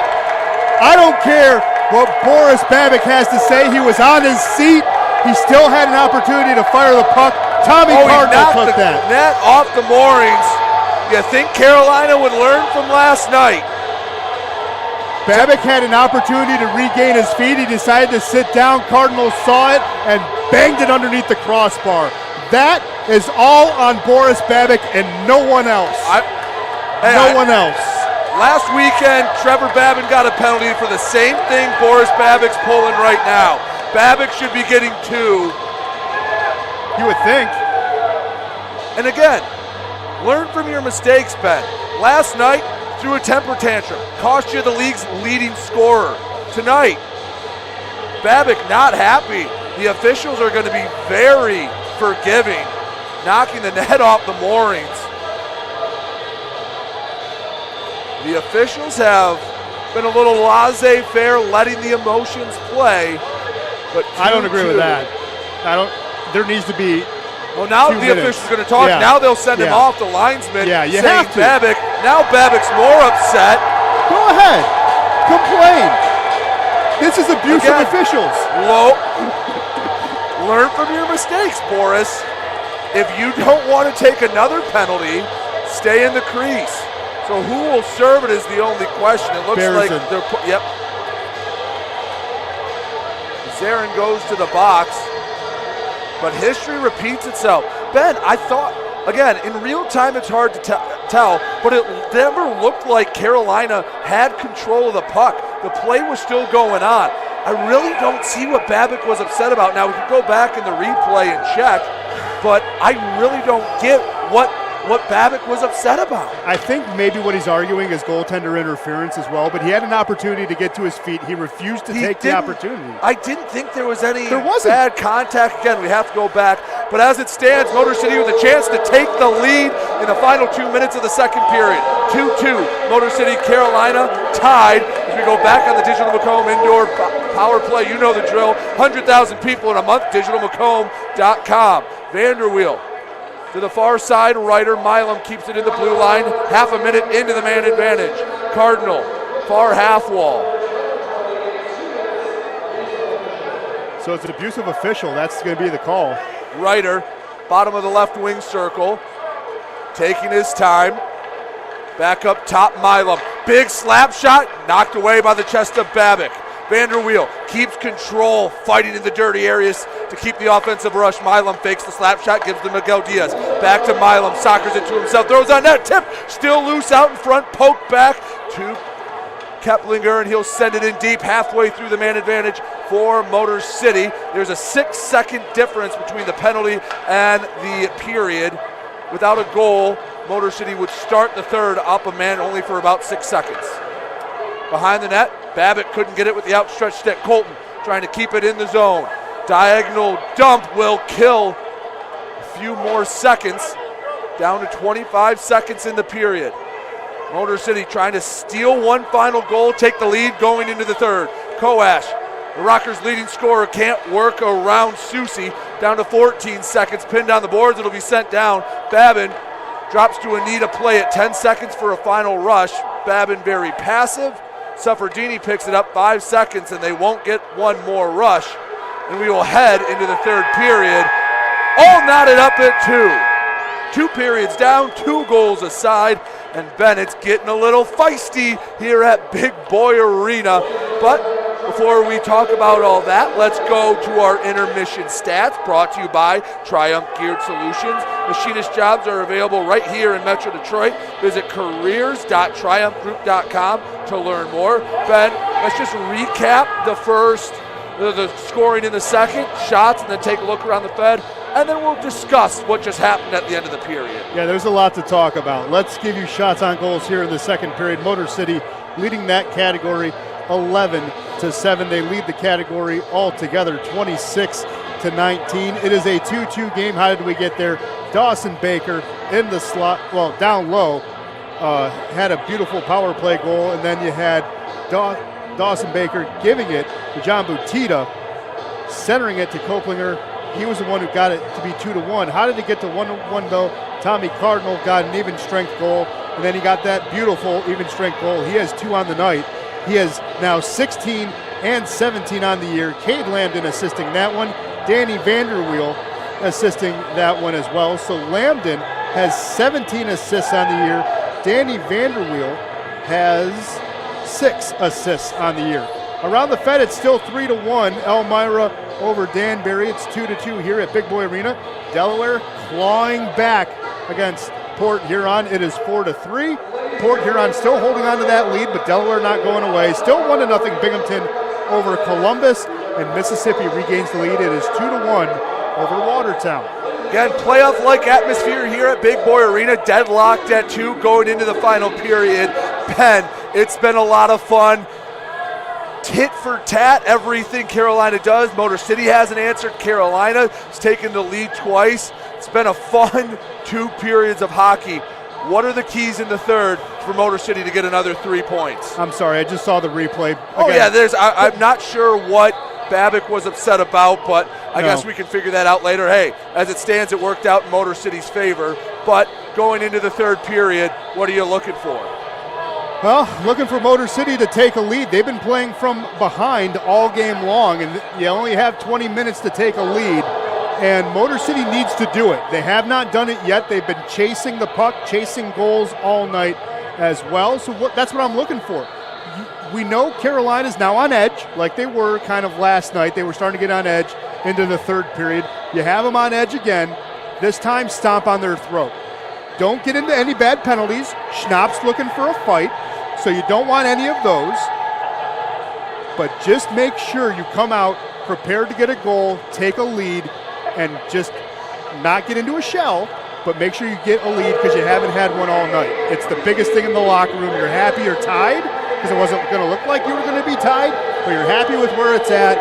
Push Carolina over the edge because they are teetering right now. Just give them that nice little shove and take the lead and call it a game. Ben, I like what you brought up. Keep your cool. Let's see the maturation process of this team, and I'll give you 2 more words before we take a break. Killer instinct. Yes. They've had it the last couple weekends. Now is a big time to really prove you've taken that next step and you can hang with the elite in the Fed. Second intermission, we are tied at 2. We will step aside for a bit as we catch our breath, surely in for a fun third period. Don't go anywhere. You're watching Motor City Rockers hockey on the Motor City Rockers YouTube page.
back here at Big Boy Arena in Fraser, Michigan, all knotted up at 2 going into the third period.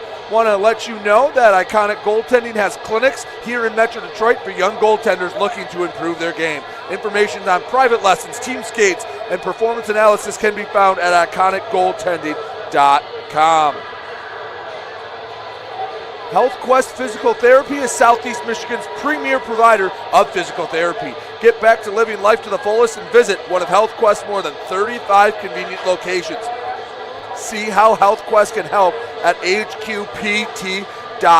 It's been a really fun night tonight, 2-2. It's a lot of fans having a good time getting into it. Of course, the kids are having fun at the Genesis Credit Union Kids Zone. If you'd like to bring your kid, have them have fun at the Kids Zone. You want to come to a game, enjoy the Rockers making the playoff push, go to mcrockershockey.com/tickets for more information, or the day of, you can come up to Big Boy Arena, walk up and get tickets there. It's been a lot of fun. Me and Ben have talked about this playoff push, these next 8 games, how they are the make or break. And through the first 5 periods of that, Motor City's playing their best hockey they've probably played since early December. Part of that is they're getting healthy at the right time. Part of that is getting the right lineups on the ice. But Ben, Motor City going toe-to-toe with some of the best in the league.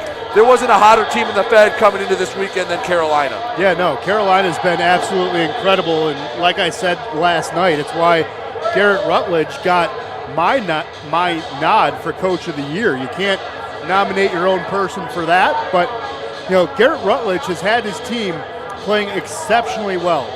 They were beating teams. They were hanging tough with Columbus. They only dropped 1 game due to Columbus. They were just getting a lot of contributions from all of their lines. They've been playing absolutely incredible. They had to battle a goaltender situation. They signed a couple emergency goaltenders while their goaltending situation was getting healthy. And all throughout that chaos was still winning games. And the fact that you're here at Big Boy Arena 20 minutes away from taking a full 6 points from this team, that's pretty incredible. Start of the third period, Carolina has not been swept in a in a season series all weekend long. They have gotten at least some points. Sufferdy throws it in, banged in, off the rebound. How about that? 15 seconds into the third period, the Rockers take the lead on the rebound, knocked in by Connor Inger. Connor Inger is a guy that a lot of people are going to overlook. Why? Because he's a replacement. He's a replacement of a very good person who's in a faraway land. He replaced Dylan Johnson when he went up to play for the Bulls. Now, he's come in, he's adjusted, he's the third guy. He's the other guy on that line with Koash and Conway. But he is contributing on the ice. He's getting goals. That was major, putting in that rebound.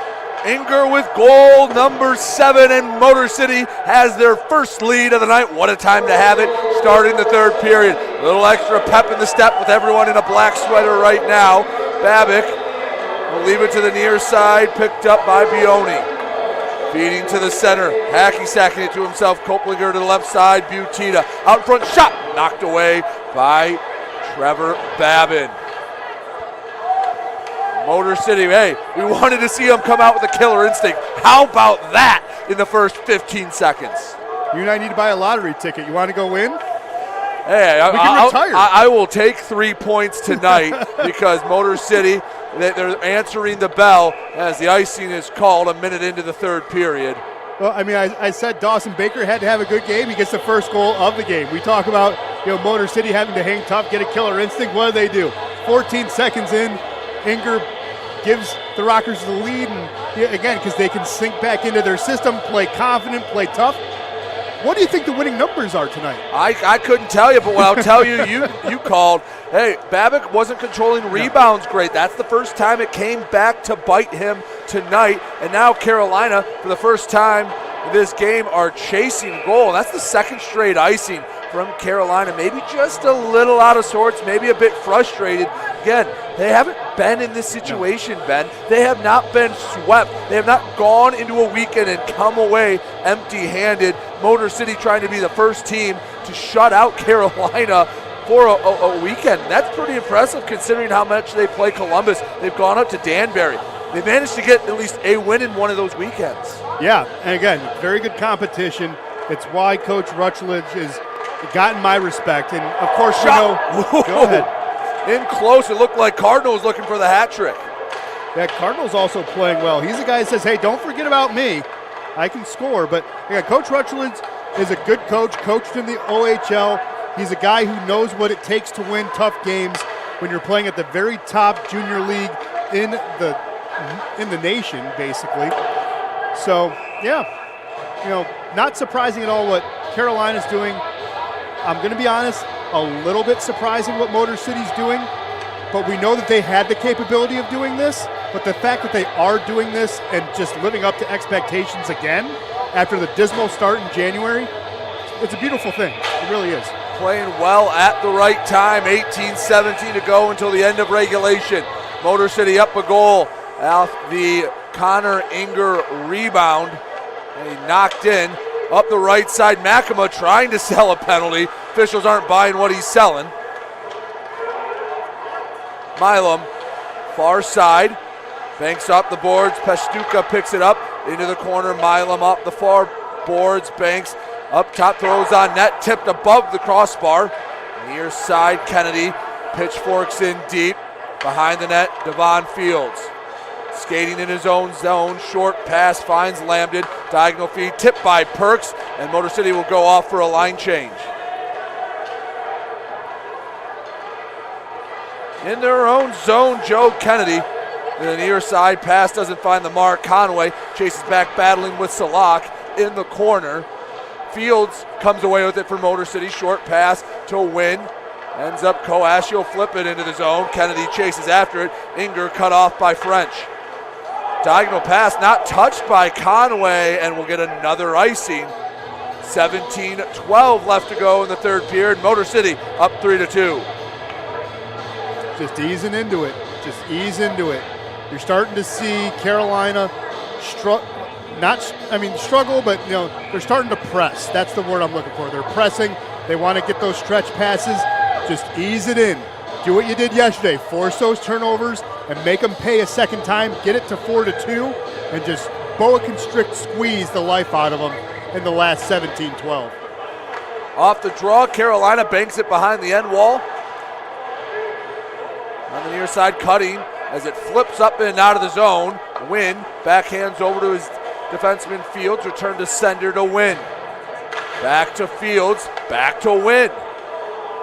Taking his time. Bank pass to Koash. Might have not gotten anything on it. Slides into the zone. Conway couldn't track it down. Schnapp on the near boards. Gives to the blue line. Koash, left wing circle. Throws on net. Tipped away. I don't think that ever even got to Babick. No, I think it deflected off his stick. I think you're right. I think cutting as he pushes the defender. Cross-ice pass and it's off the pads. Oh, he almost created his own separation. Said little boy got the puck. That would have been a heck of a sequence. Turnover in close. Picks the top corner. Justin Pringle knocks it up with 16 minutes to go. Unfortunate. Unfortunate. 3 goals, 3 top shelfers for Carolina. And we're back to 0-0, 3-3 here in the third. I was going to say, here we are having fun. Taylor Cutting throwing a guy off of him, but then again, everyone kind of falls asleep. Motor City lackadaisical getting to the puck. It's another giveaway right in front of the net, and it's an easy goal at that point. That's a bad pass. Cardinal sin, you don't want that cross-crease pass in between your own hash marks. And you didn't even have to make that pass. No. That's the other thing. You can give it up to the near side, rim it, bank it, glass it, whatever you want to do. And yeah, that's just a bad giveaway in front. We've seen at least 4 bad giveaways so far tonight, and that's the first one that's really bit Motor City in the keister. All knotted up at 3, and the icing called on Carolina. Motor City with the offensive zone draw.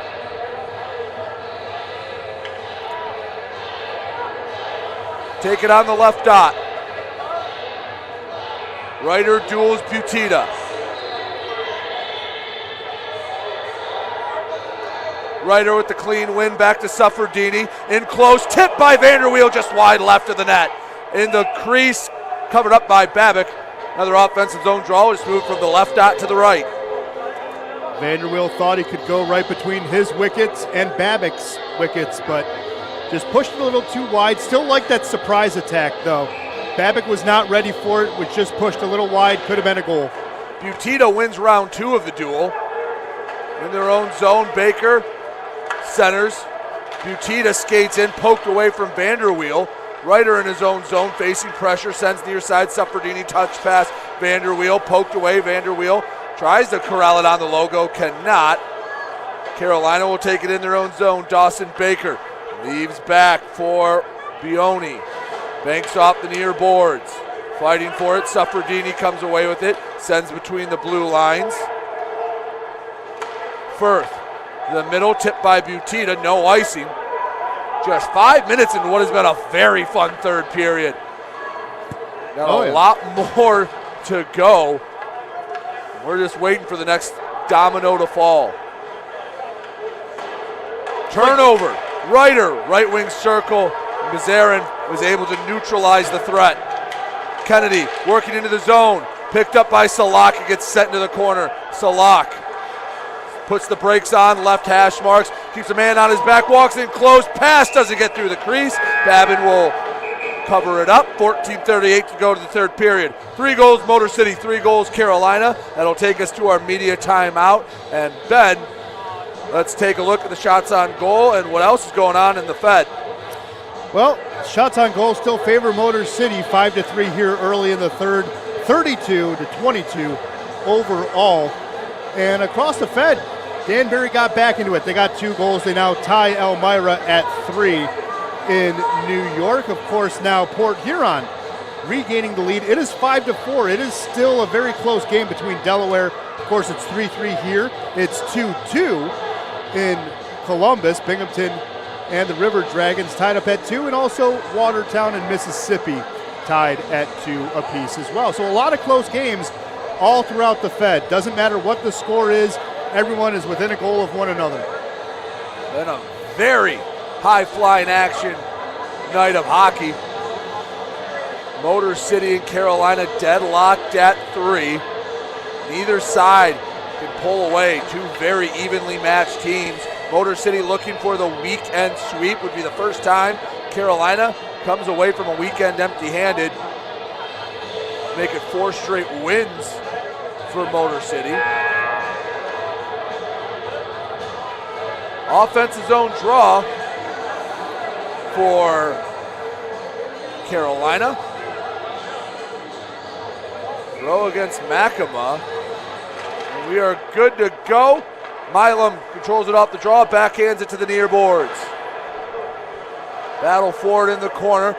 Fires to the far side. Perks trying to poke it out of the zone, cannot. Eventually does. Kennedy controls it for Carolina. Walks it in himself along the near hash marks. Kennedy out in front. Ends up in the back of the net. I don't know how he got the shot off or exactly who did, but Carolina takes the lead. Joe Kennedy, I believe, will get credit for the goal. A scrambly play, and somehow puck fired up underneath the crossbar. Just like that, Carolina back out in front. Yeah, Kennedy was the one who was able to pick up the puck, fired it on the near side, digging it out of the traffic. Kennedy was the one who added that one. That's his 8th of the year. A battle in front of the net. There were about 3 or 4 bodies. Slipped out to Kennedy on the far side of the crease. Just squirted where he was, and Carolina regains the lead 4-3. Like I said, Motor City's been chasing goals all game long. Got to find a way now to tie it back up another time today. Schnapp behind his own net to the far side. Wynn keeps it inside the blue line. Walking it up. Pass gets deflected. Carolina on the rush. Peavy over the blue line. Waiting for someone to send it to Schnapp. Right wing circle returns to the point. not controlled cleanly. Firth dumps in deep. Pringle, left corner. Back to the blue line, and we got a whistle, and we have a down Thunderbird. See if we can see who that is. 13:31 to go in the third, 4-3 Carolina.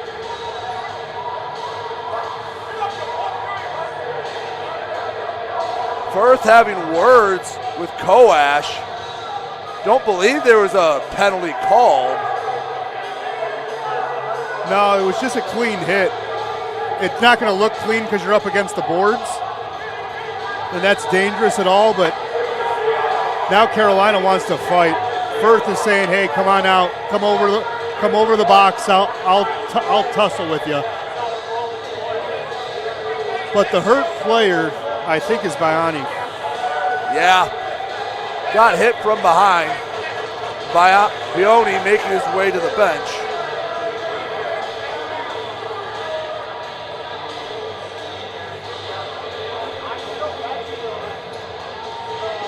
I will say this, got to give credit to Motor City fans. Granted, they should be on our side, but they're just waving bye-bye to everybody. I don't know why. I mean, I know why. Firth's going to go in for something. Are they sending Firth to the box? No, I think it was open. They used it as a media timeout, I believe. Well, we just had one.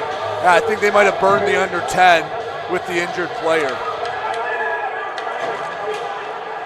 13:28 to go in the third period. Carolina up by a goal. They've netted the last two. Kennedy in the zone to the far side. Handling it, Firth. Excuse me. That was back from Peavy. Near side. Firth throws it on net. Patted away. Motor City working up and out of the zone. Ryder into the offensive. It's poked back inside. Neutral ice. Dumped in. Babick will play it for Carolina. Kennedy races over all three lines, top of the right wing circle, skates with it. Slow pass in front, knocked away by Colton. Flipping to neutral ice, Carolina controls it. Firth to the far side, pass too strong. Colton controls it. Hard feed to Suffredini. The D-man will bring it in. Couple of different Thunderbirds on him. His pass intercepted by Butita. 12:30 to go in the third period. Motor City chasing one. Inger racing after it, swipes at it. Conway will send it in deep. Babick plays it off the bounce with the backhand. Near hash marks. Far side, flipped up, Schnapp. Couldn't handle it. Butita takes it. Their own zone to neutral ice. Keplinger spinning around. Couldn't do much with it. Lambden, rink wide pass, hits the skate of Koash. And deep, Babin tips it back to Miguel Diaz. Under 12 minutes to go in the third period. Motor City needs a goal. Milam flips up, Makema throws a stick at it. Did he touch it? Yep. I believe he did. Icing will be waved off. In the Carolina zone, Baker. He got the scoring started, slides back to French. Far side, Butita can't handle it. Able to take it back in his own zone. Pressured by Makema, clean pass to French. Flipping it across a couple lines. Keplinger couldn't get the left hand down to knock it to himself. Back at his own blue line, French. Both sides settling down a bit, trying to kind of feel out each other again, get into their system a little bit. It's not as clean as it was maybe 5-6 minutes ago. No, what Carolina's doing is what they did before. They're adjusting their forecheck. They're not forechecking with three, they're forechecking with two, making sure they have three on the back line to muck up the middle anytime Motor City comes back in. Makema's shot is patted away by Babick. It's return pass deflected to neutral ice. Fields boxing out. Keplinger, he goes down, and Keplinger going to the box once Carolina touches it. Vanderweel in his own zone. Babin waiting for the right time to head to the bench. Cardinal said go, I'm out for you.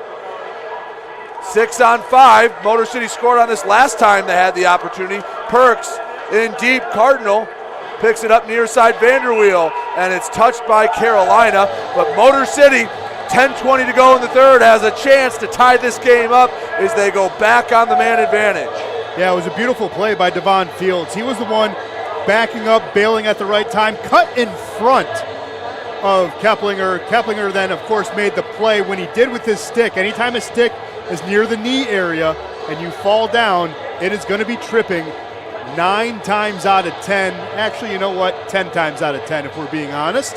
And that's exactly what it was. It was a great draw of a penalty. Devon Fields giving Motor City a Digital Macomb indoor power play. Bringing up the Digital Macomb indoor power play. Motor City yet to score on the man advantage. You can reach over 100,000 people in 1 month all around Macomb County by visiting digitalmacomb.com. Working out of their own zone, Suffredini over the blue line to the right wing, controlled by, back up top, it's chipped into the rocker zone, Colton. Colton to Suffredini, center ice. He dumps, controlled for a moment by Babick. He'll let play go on, kept in by Colton, shoveled in deep. Back to Colton. The far side, Conway. Ends up back to Colton, Suffredini at the point. Right wing circle, shot just wide right from Coash. 1:10 to go in the man advantage for Motor City. They trail by a goal. More than half the period has elapsed. Kennedy on the shorthanded rush, shot never had a prayer. Would have been wide of a soccer net. Suffredini at the blue line, working through. He goes down to the ice. Vanderweel on the odd man rush. Play broken up by Firth. He goes into the boards, and Cardinal didn't like that. And there will be a little tussle. But Motor City going to go up 5-on-3. Hopefully Vanderweel gets up all right. That was a scary looking hit. That's a 5-minute major. He shoved him into the boards. That's 5 minutes. That is a 5-minute major. That is Bush League by Firth. He had Vanderweel pushed out to the side and gave him the extra shove into the boards. I do not appreciate that. Cardinal, any teammate worth his weight would have jumped in. We get a look at the replay. Let's see how tough it did look.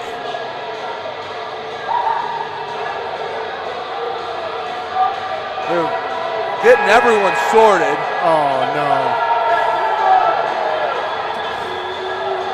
Firth heading to the box. Cardinal, he's not going to get off scot-free, nor should he. But he'll go to the box. We'll see what they put up on the board. A lot to sort out. They'll sort it out during our media timeout. 9:10 to go in the third period. Motor City chasing a goal. 4-3 Carolina leads. Ben, while they sort that out, why don't you update everyone on shots on goal and what's happening in the Fed? Yeah, Motor City still has the shot on goal lead, 7-6. Overall lead, 34-25 here. They still trail 4-3 here at Big Boy Arena. It's still tied. Danbury came back. It's 3-3 against Elmira. It is now 6-6 Port Huron in Delaware. So no defense needed in Delaware. I was going to say they're playing pond hockey in Delaware. Yes, they are. That's the way the Thunder get you. And then Binghamton, Columbus tied at 2. Watertown trailing Mississippi 3-2. Officials still talking about it in front of the scorer's table. Nothing going up on the scoreboard yet. Cardinal not happy. I think that might be because they were going to give off settings. Well, Cardinal, as he was going to the bench, flicked off Firth. So that's going to be unsportsmanlike on him. But again, Firth has to be in there for 5 minutes. Has to be in there for 5 minutes. It's a 5-minute major. He shoved Vanderweel into the boards. It's as cut and dry as you can make it of a penalty. He has to get a major. There's no other way about it. He has to get a major.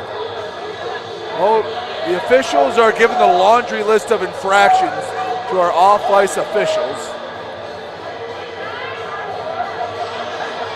Looks like there's a lot to write down. They're taking their time. I think if nothing else, Motor City will still have 50 seconds of the man advantage. Well, that's the second best scenario. But again, yeah, we'll get it figured out. Ken doing a good job running the scorer's table down there, making sure he's getting everything accurate with Chris Rowe. I think they want to figure out exactly how they're going to put anything up on the board, if they put anything up on the board. Looks like everyone will stay in the game at least for now. I don't think any misconduct's going to be administered. Koash and Butita patiently waiting at the scorer's table. 9:10 to go, third period. Carolina leading Motor City by a goal. Motor City went up 3-2 at the start of the third, but then back-to-back goals by Carolina gave them the lead. There was a couple of, one was a turnover. Justin Pringle tied it up, and then Joe Kennedy on a scrambly play out front, puck slipped out right to him. He had a wide open net. He wasn't going to miss it. No, he was not. There we go. Oh, 5 minutes go up. Told you. For Carolina. Oh. It's the right call. But now the only question is anything going to go up for Cardinal? That it doesn't look like it. So I'm gonna assume 5 for boarding. For those at home, 2 will go up for Cardinal. So yeah, essentially 3 minutes will be on the man advantage. Be 4-on-3 for the next 50 seconds. Yep. I mean, everything's right. Everything that we said would come out of this. I'd assume it's 2 for roughing for Cardinal. I think he got 1 extra punch in as the linesmen were trying to break it up. It's either that or unsportsmanlike conduct. Well, it's one or the other. It really is.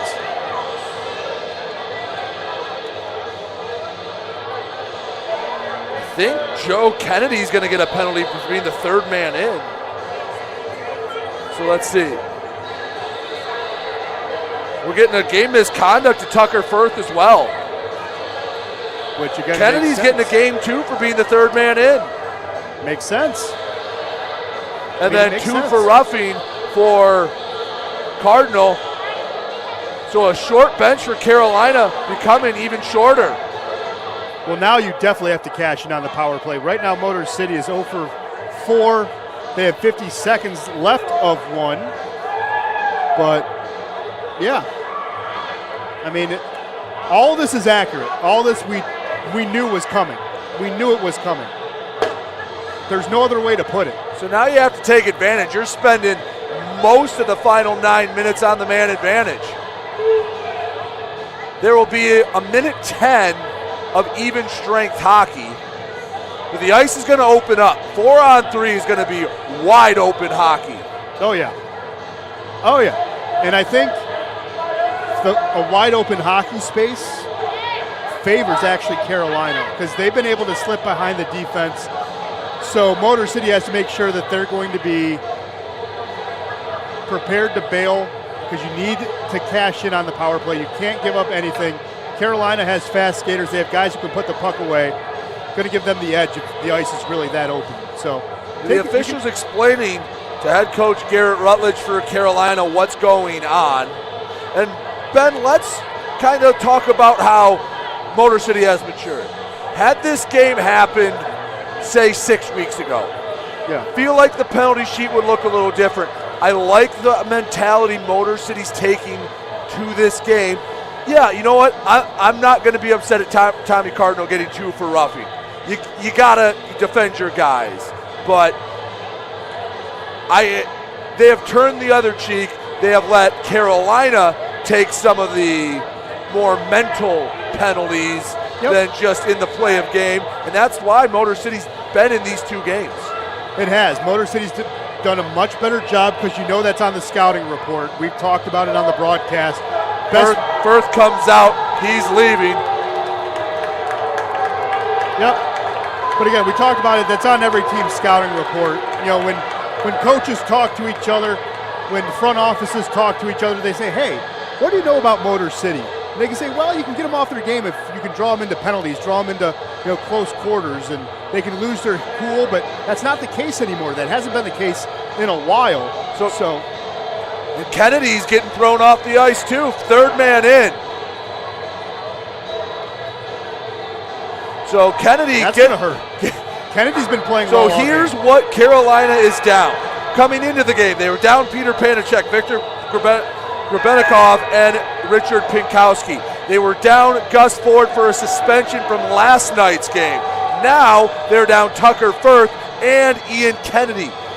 Ben, they have 9-10 left to go, but a lot of that's going to be spent on the penalty kill. A short bench is not conducive to killing penalties. You have 3 defensemen. you have 3 defensemen. They're pretty important when you're killing a penalty. They are. You're going to have to move some guys back. Maybe Pastuca goes back to defense. I was just going to say, Pastuca has to be a guy that goes back, you would expect. Because they only have 3 defensemen. You have Bryce French, Justin Baiani, and Vinny Susi. And Susi's only been with the club since the 24th of February, so he's been there basically a week. He's been playing okay. He hasn't been a reason why things have gone haywire or not gone haywire. He's still getting his feet wet. But you have 3 defensemen left on your entire roster. Again, we said it. Yuri Pastuca can play both. He's a forward and a defender, so maybe he slides back, but it is dire straits. It really is. It's dire straits. You want a killer instinct? This is the chance. Smell blood in the water. You're going to have a lot of power play time. You got to finish the job. You got to tie this up. You want to be a team that makes a deep run in a playoff, this is where you pepper the net and you tie this game up at 4. 4-on-3 hockey for the next 50 seconds. Milam at the point, wide open ice. Milam to Koash, fakes the shot, gives back to Milam. Big slap shot, no pass right side for Inger. Stick handling, right wing circle to Milam. One-timer swallowed up by Boris Babcock. 34 seconds left to go on the initial penalty. It feels like a year ago, Keplinger got the tripping penalty. Yeah. He will come out in 34 seconds. A minute 44 until Cardinal comes out, so a minute 10 of 4-on-4, and then still 4:44 left on the 5-minute major to Firth. Hope you have all that. There's 8:45 left to go in the third. 4-on-3 hockey. Right side Inger looking to get it to Koash. Whiffs on a pass, banks it off the end wall. Koash, left wing hash marks up to Milam. Thought about a shot, thought better of it. Koash throws it right on the chest of Babbitt, and it caught him in the neck. Ooh, yeah, that doesn't feel good. And now Dawson Baker. Baker has words. Conway trying to get out of there. I give a lot of respect to Declan Conway. He's been getting beat up all game long, and he has walked away from a lot of it. Hope Babbitt's all right. Ooh, there's a very small place you can get hit in the neck. It wasn't the hardest shot in the world, but man, that can't feel good. Babbitt seems to be all right, but well, no. I mean, Koash waited for him too. He kind of went down, then popped back up, and when he popped up, Koash thought, "I can get you." So he fired it, and he popped up quick enough, and that's when it caught him under the chin. So 10 seconds till 4-on-4 hockey. Milam at the point, right wing circle. Cross crease pass gets broken up. Schnapp gonna have a breakaway. Into the zone. Schnapp, right wing circle, backhand denied.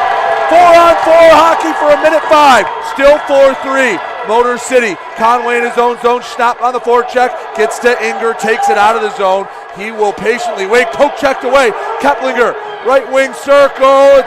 Knocked away by Conway. 8 minutes to go in the third period. 4-3 Motor City trailing Carolina, trying to get that weekend sweep. Koash into the zone, throws on, no, can't get it to the net. Schnapp got in front of it. He's having a heck of a shift. He's really playing strong, playing well. Baker's had a good game. Here comes trouble. Baker, drop pass, can't be controlled by Keplinger. He resets, gets around the defender, in close, right into the glove of Trevor Babbitt. Picks it out of midair, keeps it at 4-3. 7:37 to go in the third, 3:28 left to go on the major penalty, 28 seconds left to go on the Cardinal minor penalty.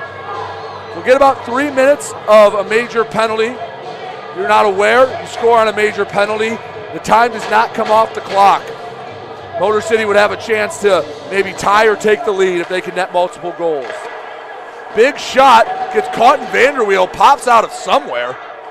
Back in neutral ice, Pastuca to the logo, back to Salak. 15 seconds till the Rockets go back on the Digital Macomb Indoor Billboard power play. Butita, diagonal feed, way too strong. Pastuca will let it go as Cardinal comes out of the zone. 3 minutes of 5-on-4 hockey. Motor City needs a goal to knot this up. Cardinal, horseshoes around the boards. Babbitt will stop it midway through. Off the high glass, almost went out of play. Inches from a delay of game. Yep. Sometimes you better be lucky than good. Butita in the corner, slips out to Bione. Behind the net, Cardinal looking for the hat trick. Hits off the shoulder of Babic, loose to the left side. Suffredini picking it up. And the hash marks up top, 2:24 left to go in the major penalty to Firth. Being served by Rowe. Cardinal, big one-timer, blockered away by Babic. Suffredini throws on net, tip just wide. Colton couldn't get it. Koash, 2:10 to go in the man advantage. Tipped out in front, no one in the left wing circle to clean it up. Butita flips it to safety, and Carolina will get a much-needed line change. Yeah, that's a good shift by their penalty kill. They're doing a good job. Motor City, though, needs to take advantage. Inger gives to Conway. It's broken up by Susi. Schnapp will throw it deep. 1:45 left to go until 5-on-5 hockey. 5:52 to go in the hockey game. Unless Motor City can knot it up at 4. Inger pass broken up by Schnapp. Kept in the zone. It'll slide over the blue line. Conway blew a tire. Peavy, left side, works around a defender. Off the mask of Babin. Keeps it out of the net. Schnapp with the forecheck. Killing precious time on the penalty kill. 5:29 to go, third period. 1:18 left to go into the first major.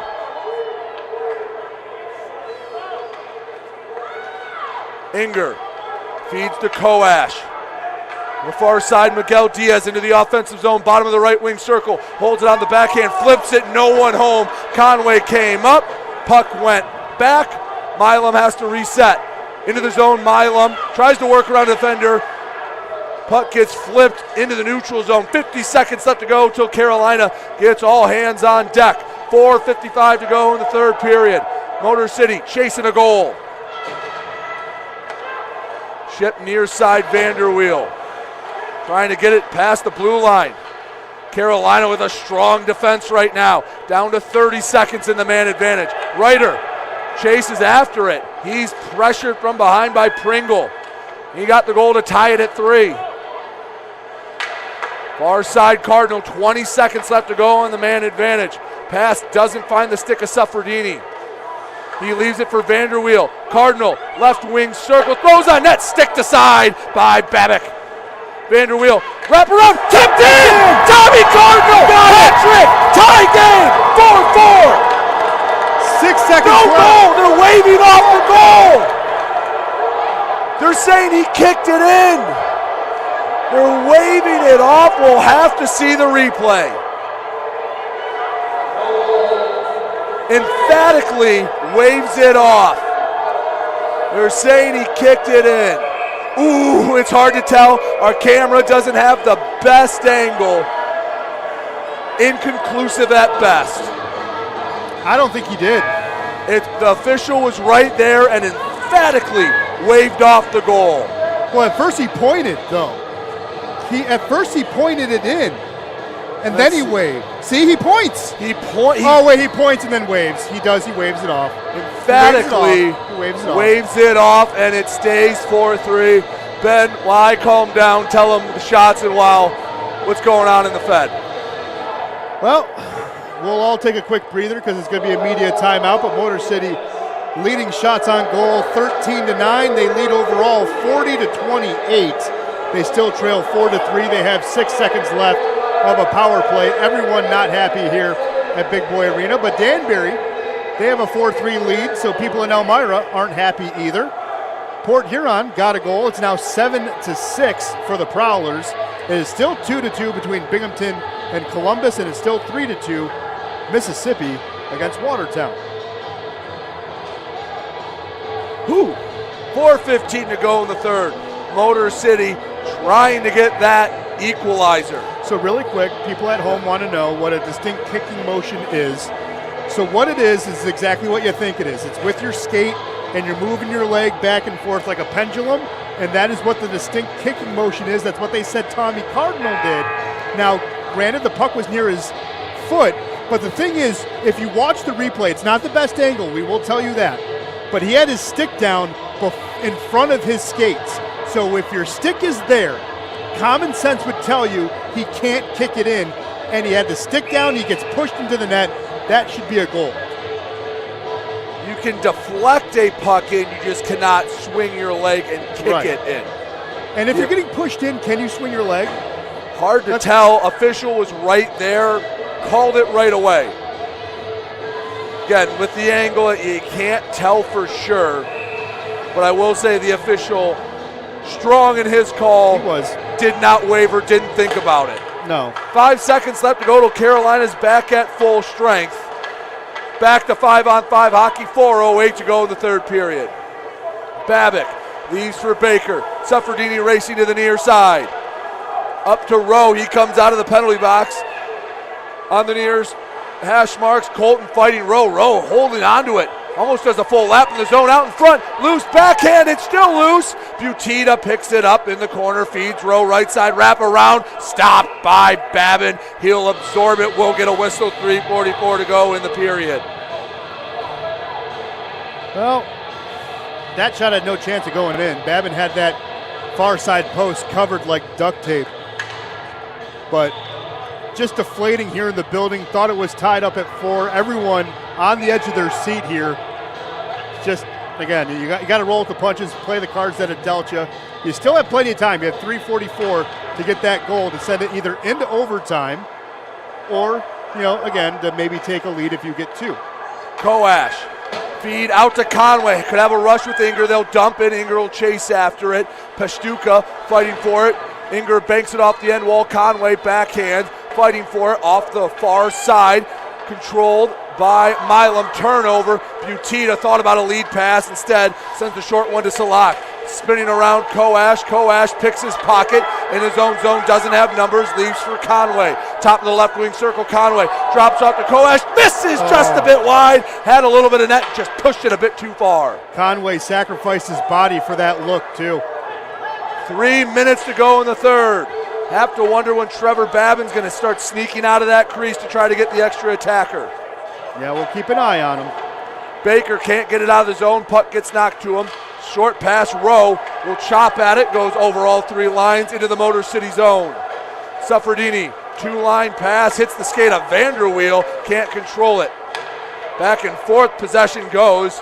Colton skates it into the zone himself. Left hash marks, takes it behind the net on the backhand. Colton searching, feed up top, tip to Vanderweel, keeps it on the blue line, throws way wide right.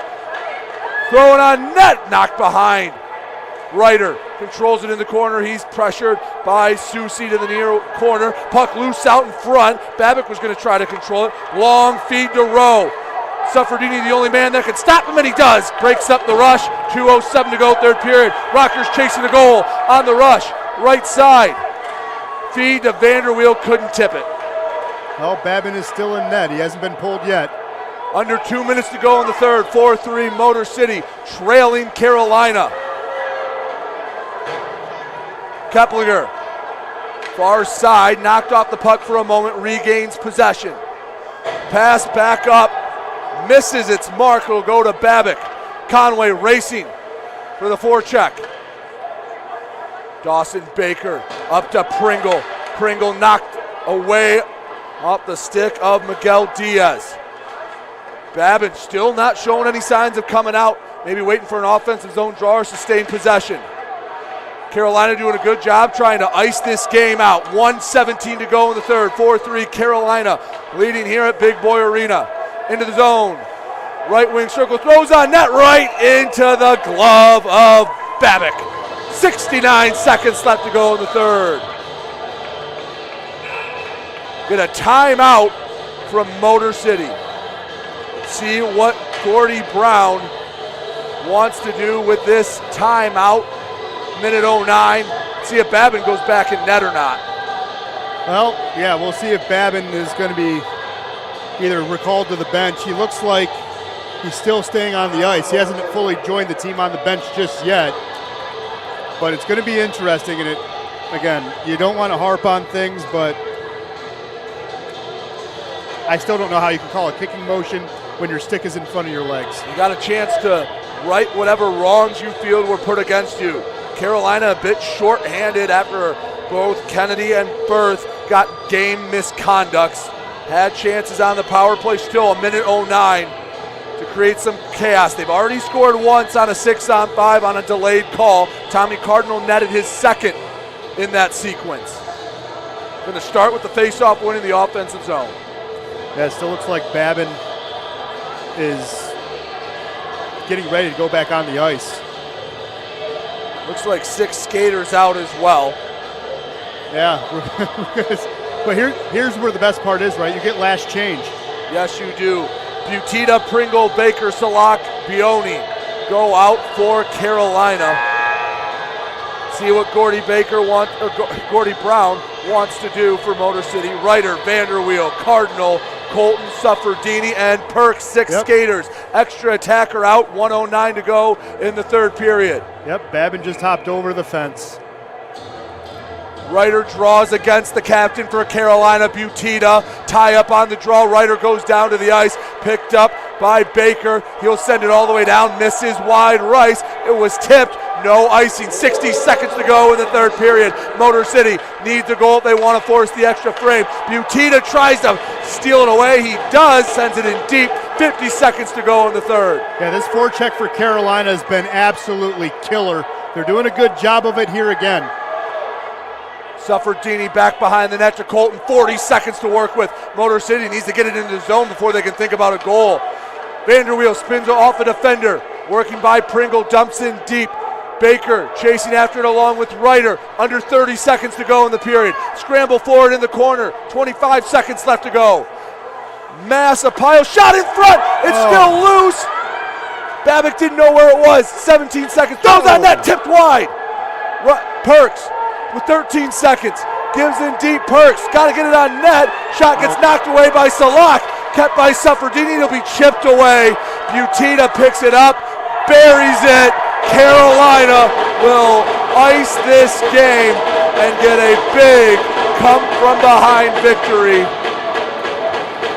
3.5 seconds left to go, and the captain puts the finishing touches on for Carolina.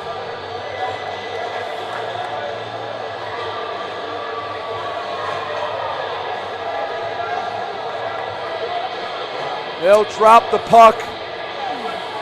The last 3 seconds will tick away.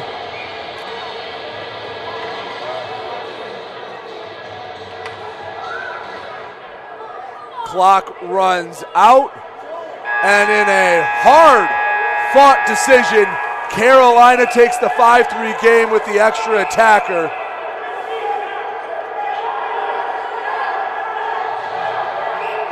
Some words after the game. Again, we talk about not doing anything to get yourself in trouble. Both sides just need to head to the locker room. Vanderweel trying to play peacekeeper. Well, this is what happened the last time. Cutting, remember? Reaching out. Just get everyone to the locker room. Hard-fought game. You're going to see him again in 2 weeks. You can settle it then. Well, remember, this is what happened last time they were here in December. This is the exact same thing that happened last time. Motor City going to do the right thing, because before it was Carolina on December 17th that wouldn't get off the ice after they won that game. So 5-3, Carolina gets the win over Motor City. Start of the big 8-game stretch we talked about, Ben. Motor City 1-1. They've been playing some darn good hockey. Just couldn't get the couple of breaks they needed. No, and you can't leave anything to chance, and you got to give credit to Carolina. That forecheck was absolutely amazing. That forecheck was suffocating in the last 5-6 minutes of this game. Did a great job closing it out. Yeah, they did not let Motor City have an easy path across the timeline. Got to give tip of the cap to Carolina for that. They were suffocating, played well. Yes, you would have thought it was a goal, but guess what? You got to make sure you can bury the chances that you do get that are clean and leave nothing to doubt. Granted, I think we're all in agreement. It probably was a goal, but in reality, you got to live with what was called. So, it's a game where we've had this feeling before against good teams. Danbury, you had a 3-2 lead. You had the own goal, you lose in overtime, right? Remember that? So we've been in this situation before. Motor City can use this, though. They're a different team. They were chasing goals tonight. You lost to a team that didn't have its top point getter, but that just goes to show you how much depth Carolina has. How do you use that in the future? You use this as a learning opportunity. You say, hey, look, this is what we have to do to get it done. We know how they play without Gus Ford. We know how they play when they have Gus Ford. We can get them in Winston-Salem, and if we don't get them there, let's play hard so we can get another opportunity in the playoffs. Use this as nightmare fuel and use it to get into the postseason to face these guys again, because you match up well against them and you can get a series against them in the postseason. 5-3, Carolina takes it from Motor City. We'll be back here next weekend for 3 games, the first 3-game weekend for Motor City against Columbus, Friday, Saturday, Sunday, all here at Big Boy Arena. Road doesn't get any easier after that. Motor City goes on the road to face these same Thunderbirds. Again, your final, Carolina 5, Motor City 3. For my partner, Ben Zalagi, I've been Brady Beaton. Thank you for joining us on the Rockers YouTube page. Have a great weekend, everyone. Rock on.